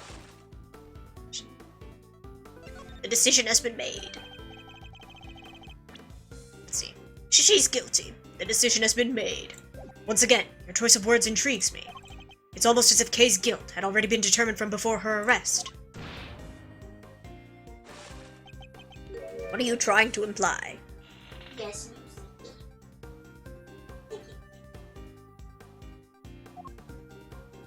You plan to have her arrested. I'm implying that things haven't gone as they normally should. In fact, everything has proceeded as if Kay's arrest was the end goal right from the very start. Well, Chairman Winner, was it? That's certainly an intriguing theory. But it's also a complete work of fiction, and I'm afraid I don't have time for such flights of fancy. I think it's time we brought this shabby little farce to an end, don't you? No! He's trying to make his escape. We must confirm the legality of Kay's arrest before he slips away. The music is faster! Stress! It's fate, but the truth is finally beginning to emerge, and I'm not about to let this opportunity pass me by. Wait, we're not done yet. I'm tired of all this talking, so make it brief, will you? Who gave the order? Who decided that Kay should be arrested? You know, I can't seem to remember. Don't ever get old, Miles, my boy. It wreaks havoc on the memory.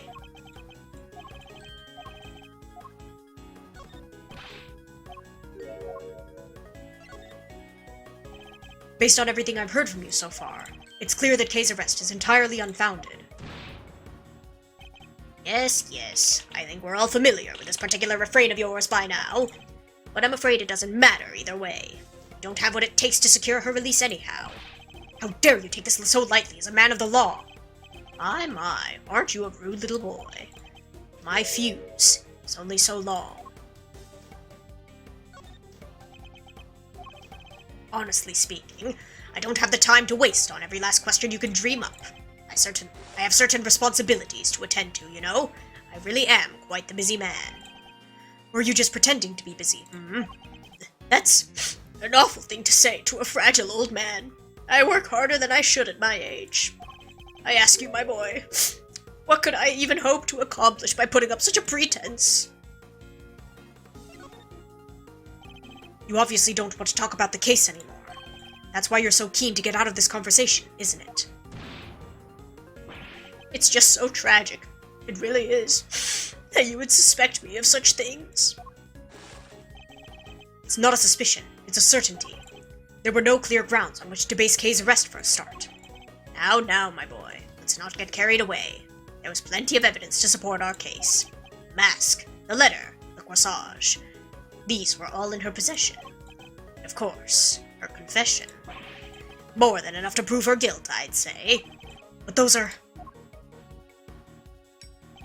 What's the matter? Struggling to come up with a way to explain everything away?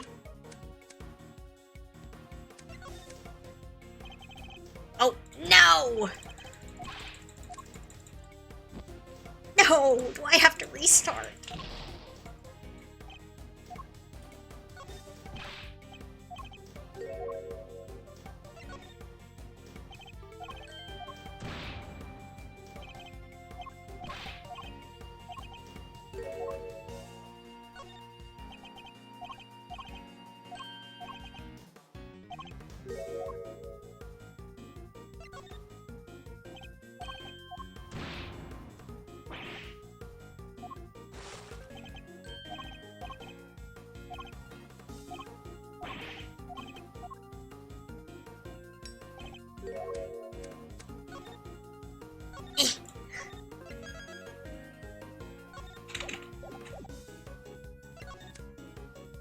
I've got you...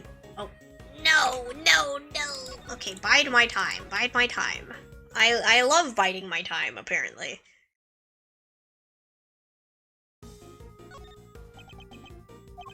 Well, there we have it. Your silence speaks volumes. It's true I can't counter your argument right now, but you did let something valuable slip. A suspiciously detailed knowledge of the evidence against Kay. You rattled off that list like you knew it inside out. I think that might prove to be a valuable clue.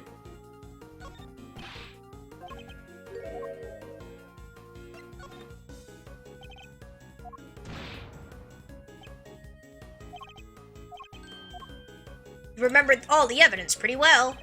I'd appreciate it if you'd stop playing the old man card. You remembered the details of the evidence against Kay pretty clearly. Perhaps if your memory didn't fail you only when it was convenient, I'd be more inclined to believe you. So let me ask you again. Who gave the order for Kay's arrest? You're a sharp one, I'll give you that. My son could learn a thing or two from you. Wasn't such an incurable numbskull, that is. It's a tragedy, really. I don't want to hear about your son. I want to know who authorized the arrest. You're very mean. You know that, don't you? The arrest, you say? I believe the order was given by... Come now, Chairman Winner. We both know it was you. All right, you got me. You make it sound like it was somehow a bad thing, though. But I have a reputation to uphold, so I guess I'd better clear up this little misunderstanding. I'll entertain your questions for a few more minutes. Let's see if I can't put your mind at ease. The key thing to do now is to establish how intimately he knows the details of the case. I just have to ask the right questions. Ah! The endgame is at hand. We're but a few moves away from the truth. The suspect, Kay Faraday. How much do you know about her exactly? Know that she's the suspect. Aside from that, not much else. Cross my heart, but it's true. You seem to know the case in quite some detail. I know about lots of things, my boy. I'm just smart like that. Too bad the same can't be said about the way you handled Kay's arrest.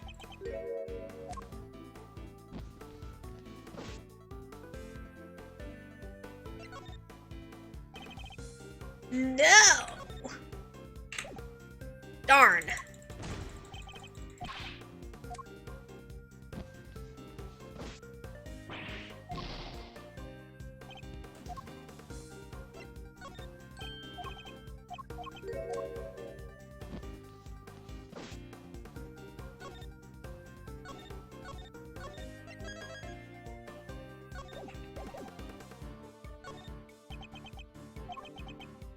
a very busy man. Do try to remember that I can bring this little chat to an end whenever I so choose. It's only taking so long because you won't give me a straight answer to any of my questions. If only you'd stop giving me the runaround, we'd be done already. So let's try this again. You seem to know the details of the case quite intimately. Why is that? Because I read the case file. Not exactly the most thrilling use of my time, of course, but it's part of the job. I have to be a good role model. I can't be seen to be slacking. It can be so hard. But I had some time on my hands, so I read the whole thing from cover to cover. That's strange. I could have sworn you just told me you're a very busy man. I'd say the cracks are finally starting to show, wouldn't you? If you're so keen on being an upstanding leader, you can start by releasing Kay, you know. You really don't give up, do you? It's a moving sight indeed, my boy. But a tragic one, too. After all, your efforts are for naught. I'm afraid your little friend was found unconscious near the scene of the crime.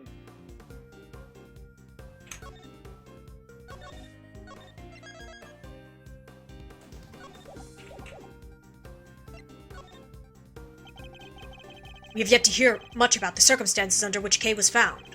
She was lying unconscious in the storeroom, correct? That's right, although I'm not at liberty to tell you how I know that. He knows things even we didn't. In fact, he seems to be aware of every tiny detail about this case. This could be a valuable clue.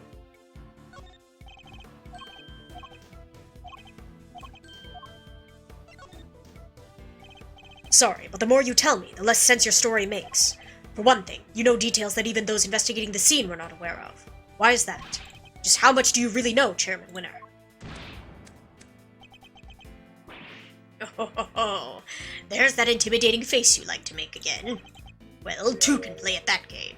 How do you like me now? Hmm? Try to keep imitating me is crazy.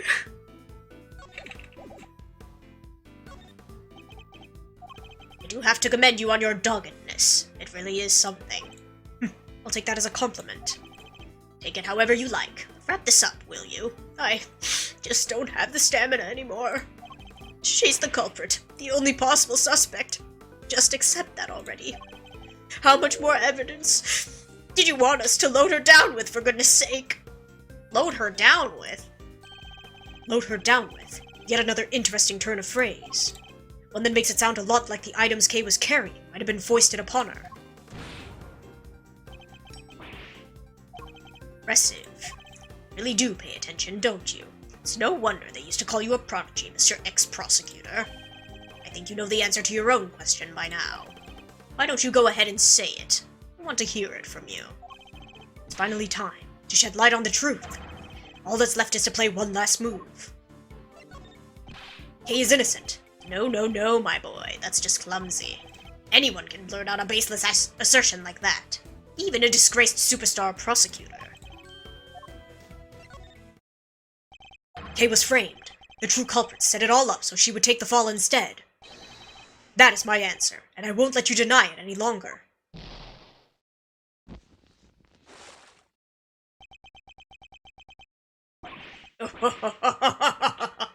My. You really are a sharp one, It's a bit of a shame you chose to hand in your badge. I admit it. You're right on all accounts. That's checkmate.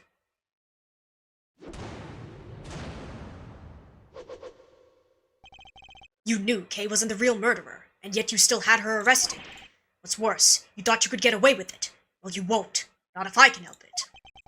There you go with that naivety again, my boy. I guess that was always your problem.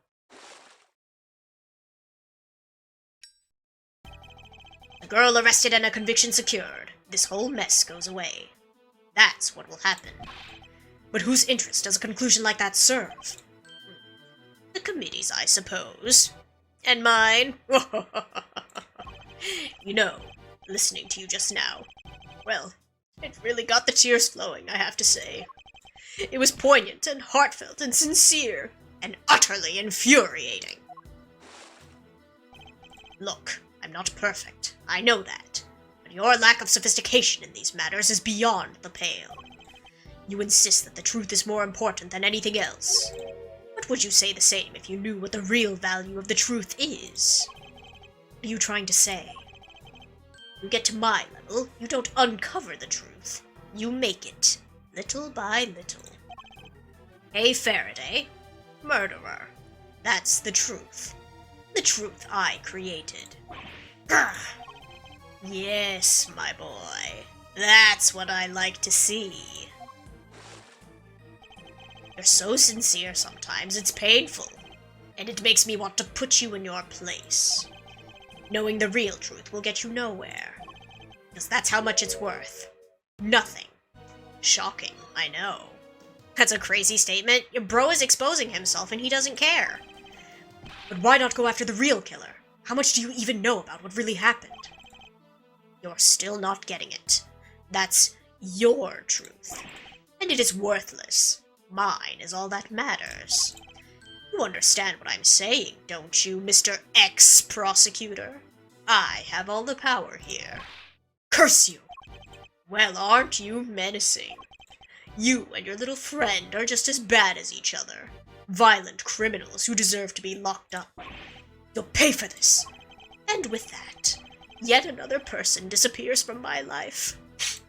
Oh, it just makes me want to cry, and cry, and cry.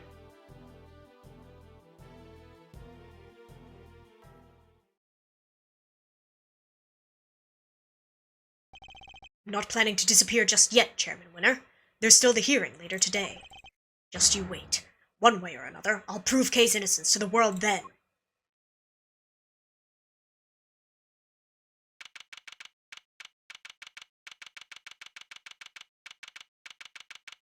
Sorry, I'm peeping.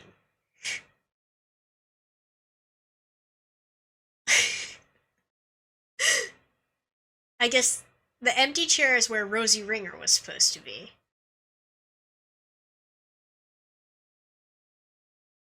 Why does one of the guys look like Frank saw it?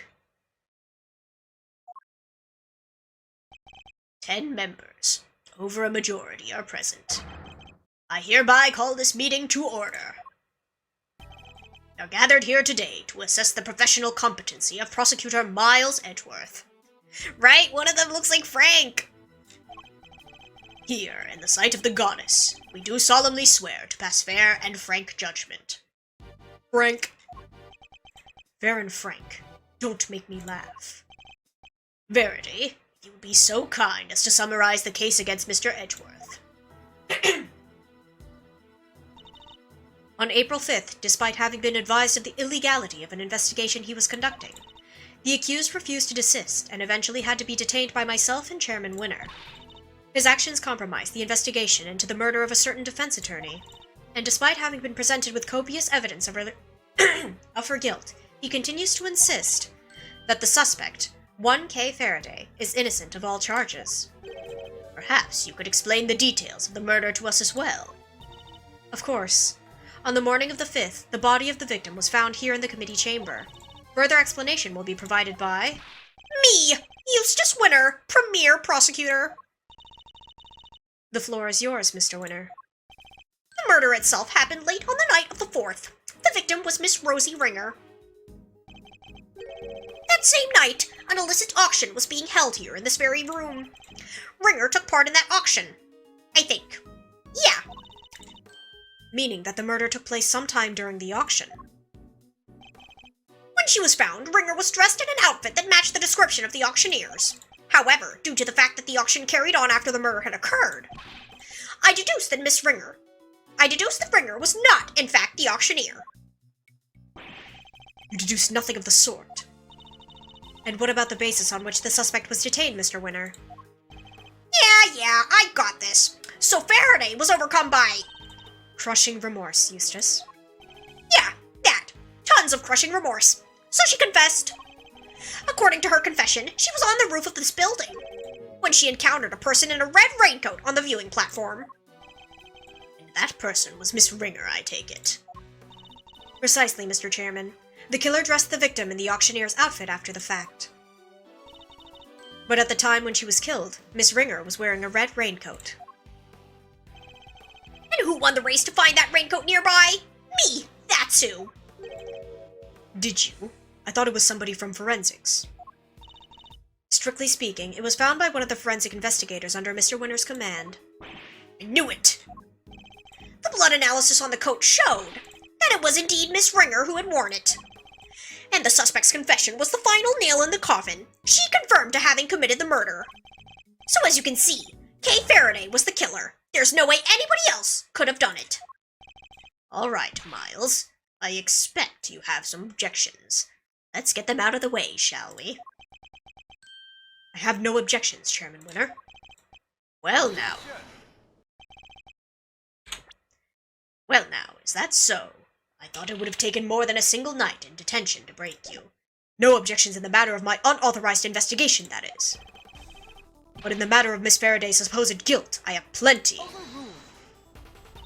I can personally attest to the fact that Mr. Winter's investigation was fair and impartial. Yeah, of course it was. When it comes to carefully conducted ops, I'm the winner every time. You know, Miles, it is within my power to offer you a plea deal of sorts. If, and this is purely hypothetical, of course, you were to withdraw your objections, you might wake up tomorrow to find yourself the proud owner of a seat on this committee. Thank you for the hydrate and stretch. Ooh. Also, bribery in front of the rest of the committee is crazy. So I ask you again, do you have any objections, Mr. Edgeworth? Don't forget to stretch my water bottle. I have a cup, does that count? If you think you could buy my silence, think again. You will watch your mouth. Only if the chairman watches his. I didn't come here to talk about committee seats. I came here to talk about the murder case. Probably not, darn. I demand a statement under oath, and I won't rest until I have one. I want to know exactly what the committee's view on the incident is. Want to put us on trial, my boy? Very well, if it will make you happy. Verity, please provide Mr. Edgeworth with the materials pertaining to the case. Really? But sir... This will be his last hurrah, so let's humor him with the send-off he deserves. If you say so, Mr. Chairman. Evidence data received from Judge Cavell.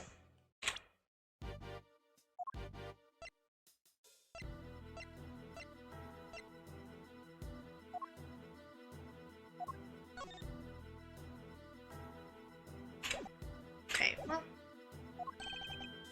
I have no objections to Verity representing the committee, I assume. None whatsoever. Mr. Edgeworth? Don't worry, Kay. Everything will be fine. You'll see. The committee's view of the case. Miss Ringer attended the auction as a potential buyer. The red raincoat was one of the items up for sale. So our assumption is that after winning and paying for it, she left the auction with her purchase. The only exit from the storeroom was, of course, the hatch leading up onto the roof. After she'd emerged onto the viewing platform, that's when Miss Ringer was attacked by Miss Faraday. Shortly thereafter, her flame went out, and thus concludes the committee's view of the case. The raincoat was on offer that night. Is that really true? We believe so, yes. You remember the failed assassination attempt on the president of Zhongfa, I assume. The raincoat is a piece of evidence from that case. It should, of course, have remained safely under lock and key in the appropriate facility. But our inquiries revealed that it did in fact go missing under mysterious circumstances. Wound up in the auction along with everything else. That makes sense, I suppose. Wonderful work, Verity. Just wonderful. Crystal clear as ever. You flatter me, sir. Now, Mr. Edgeworth, perhaps you could save us all some time and simply admit defeat. I'll do no such thing, thank you very much. Very well. It is good to know that you still have some fight in you. It is. Why? Come to think of it, she said some strange things when she visited me this morning, too. What exactly is she up to?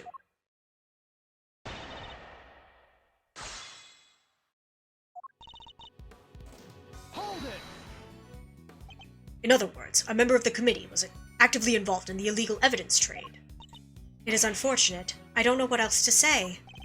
And of course, we'll be looking into any such activities just as soon as this hearing is over and done with.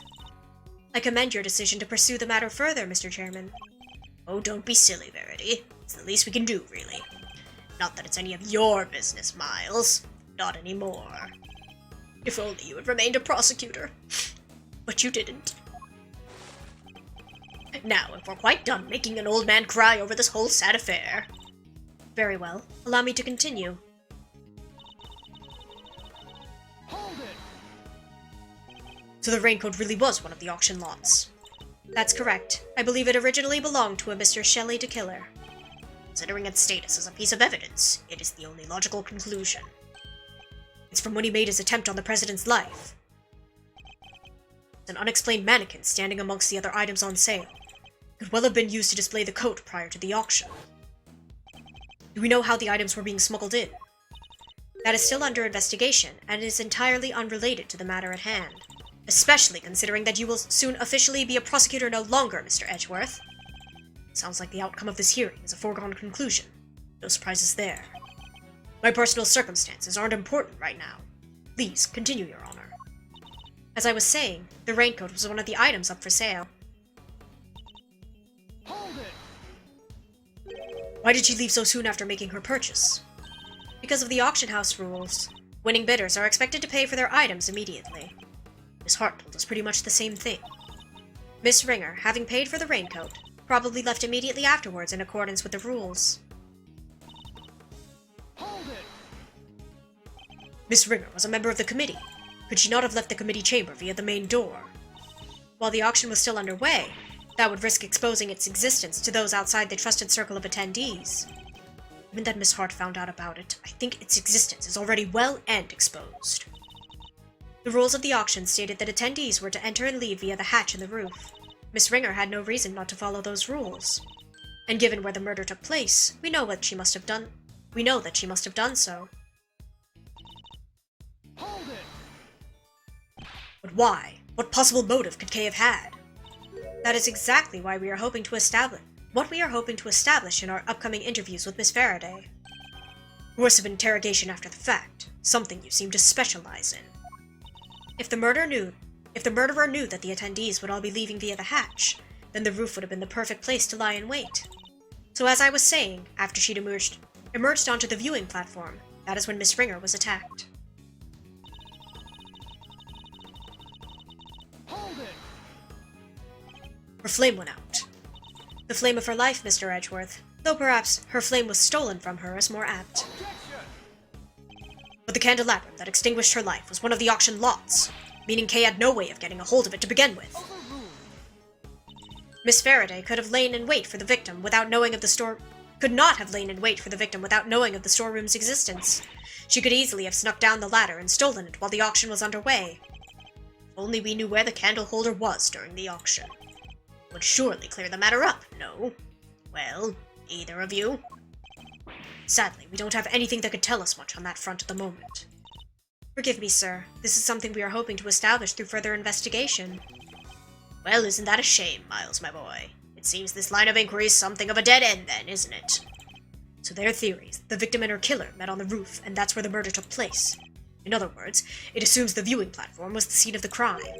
Is that really the case? I thought I had evidence that clearly shows the story of what happened that night. Time to double-check. Okay.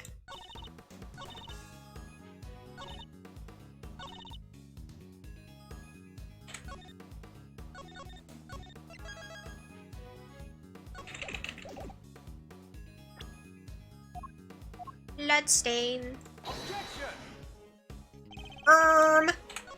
Is it the next one?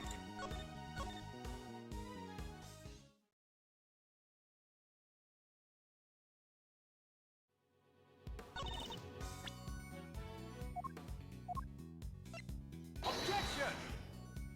What?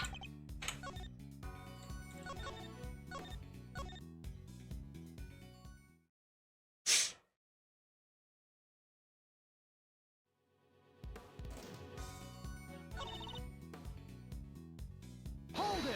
Not press. Eh. Okay. I'm gonna assume it's the last statement. Because that was where Edgeworth yapped the most. What else do I have if not the bloodstain? This? Objection!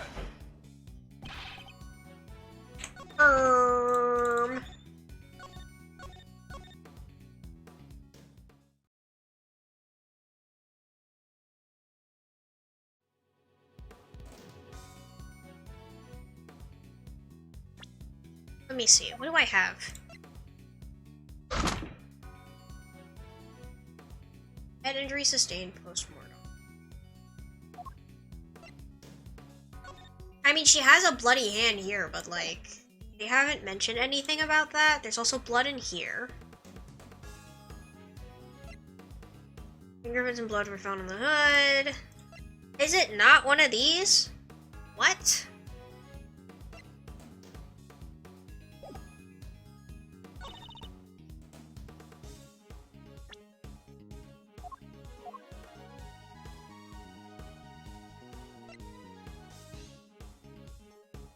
Are we sure it's not this Edgeworth? Alright, well, he's sure. What?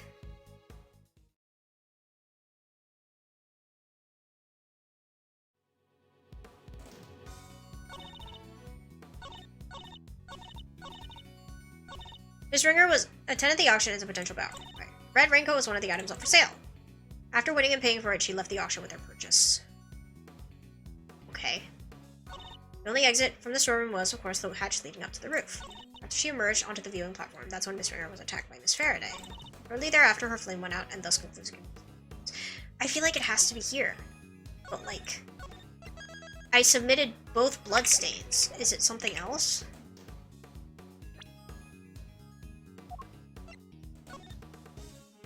Let's see. Cause of death is 3 puncture wounds on the left side of her chest and winged by a candle holder. Permanent burn mark on the back. That doesn't really tell me anything.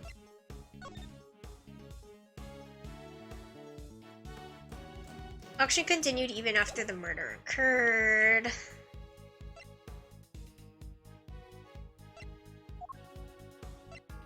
I am confusion!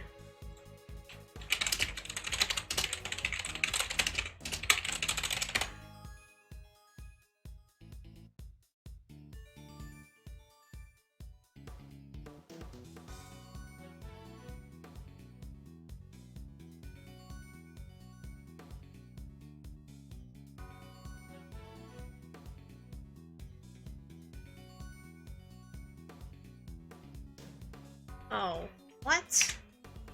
Okay, well. Objection! Okay. I don't really get it, but sure. Maybe you can clear something up for me, Judge Cavell. But what is Miss Hart doing here at this hearing? She is an eyewitness. I thought it would be obvious. Well now, I ain't really an eyewitness. More of an ear witness, I guess. She's not exactly the most confidence-inspiring choice to help you make your case, is she? I like to think I'd choose my allies a little more carefully than you, Mr. Edgeworth.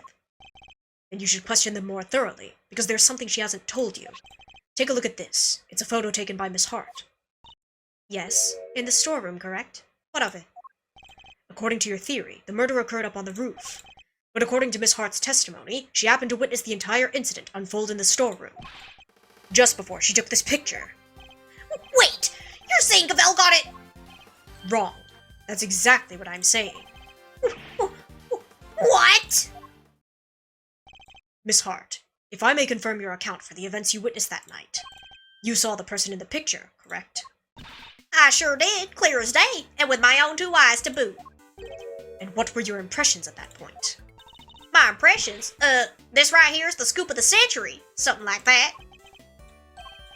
Yeah, that makes sense. I was hoping more for your impressions of the person in question. Oh, that there's a walking meal ticket? Seriously?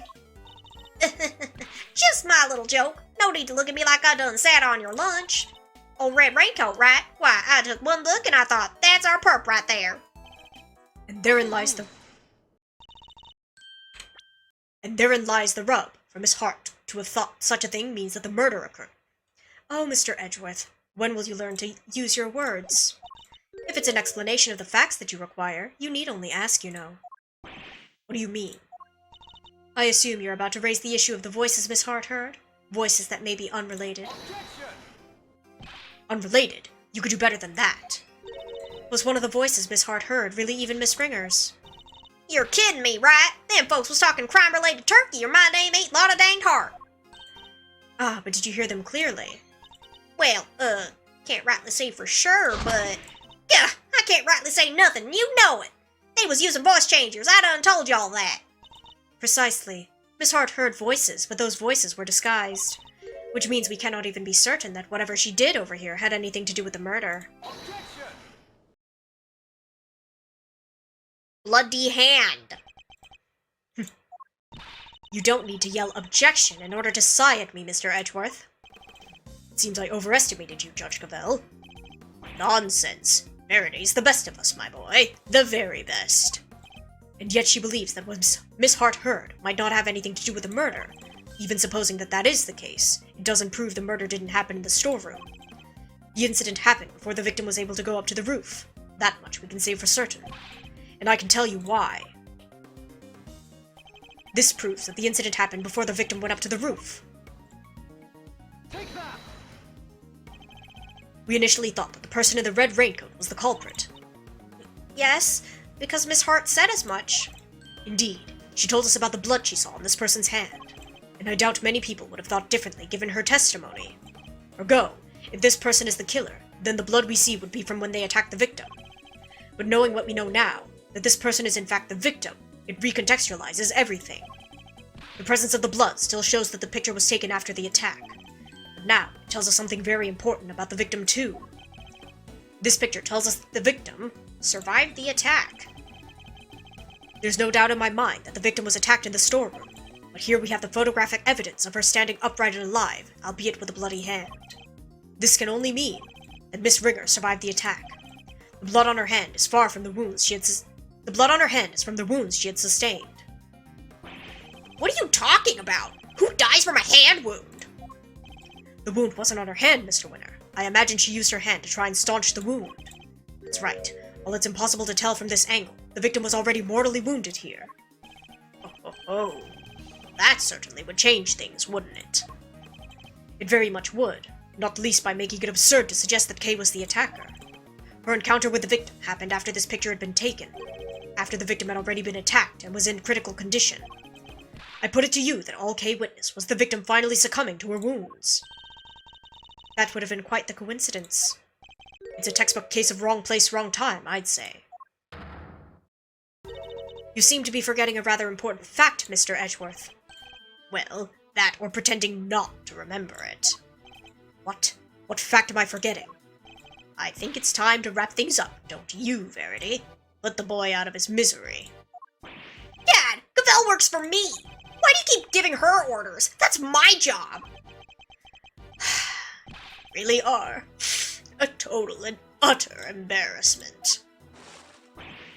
I am not! I hate to break it to you, but you both are. Go to it, Cavell! Put Edgeworth out of his misery. As you wish. Okay, but I think we're gonna stop here for today. My voice is gone.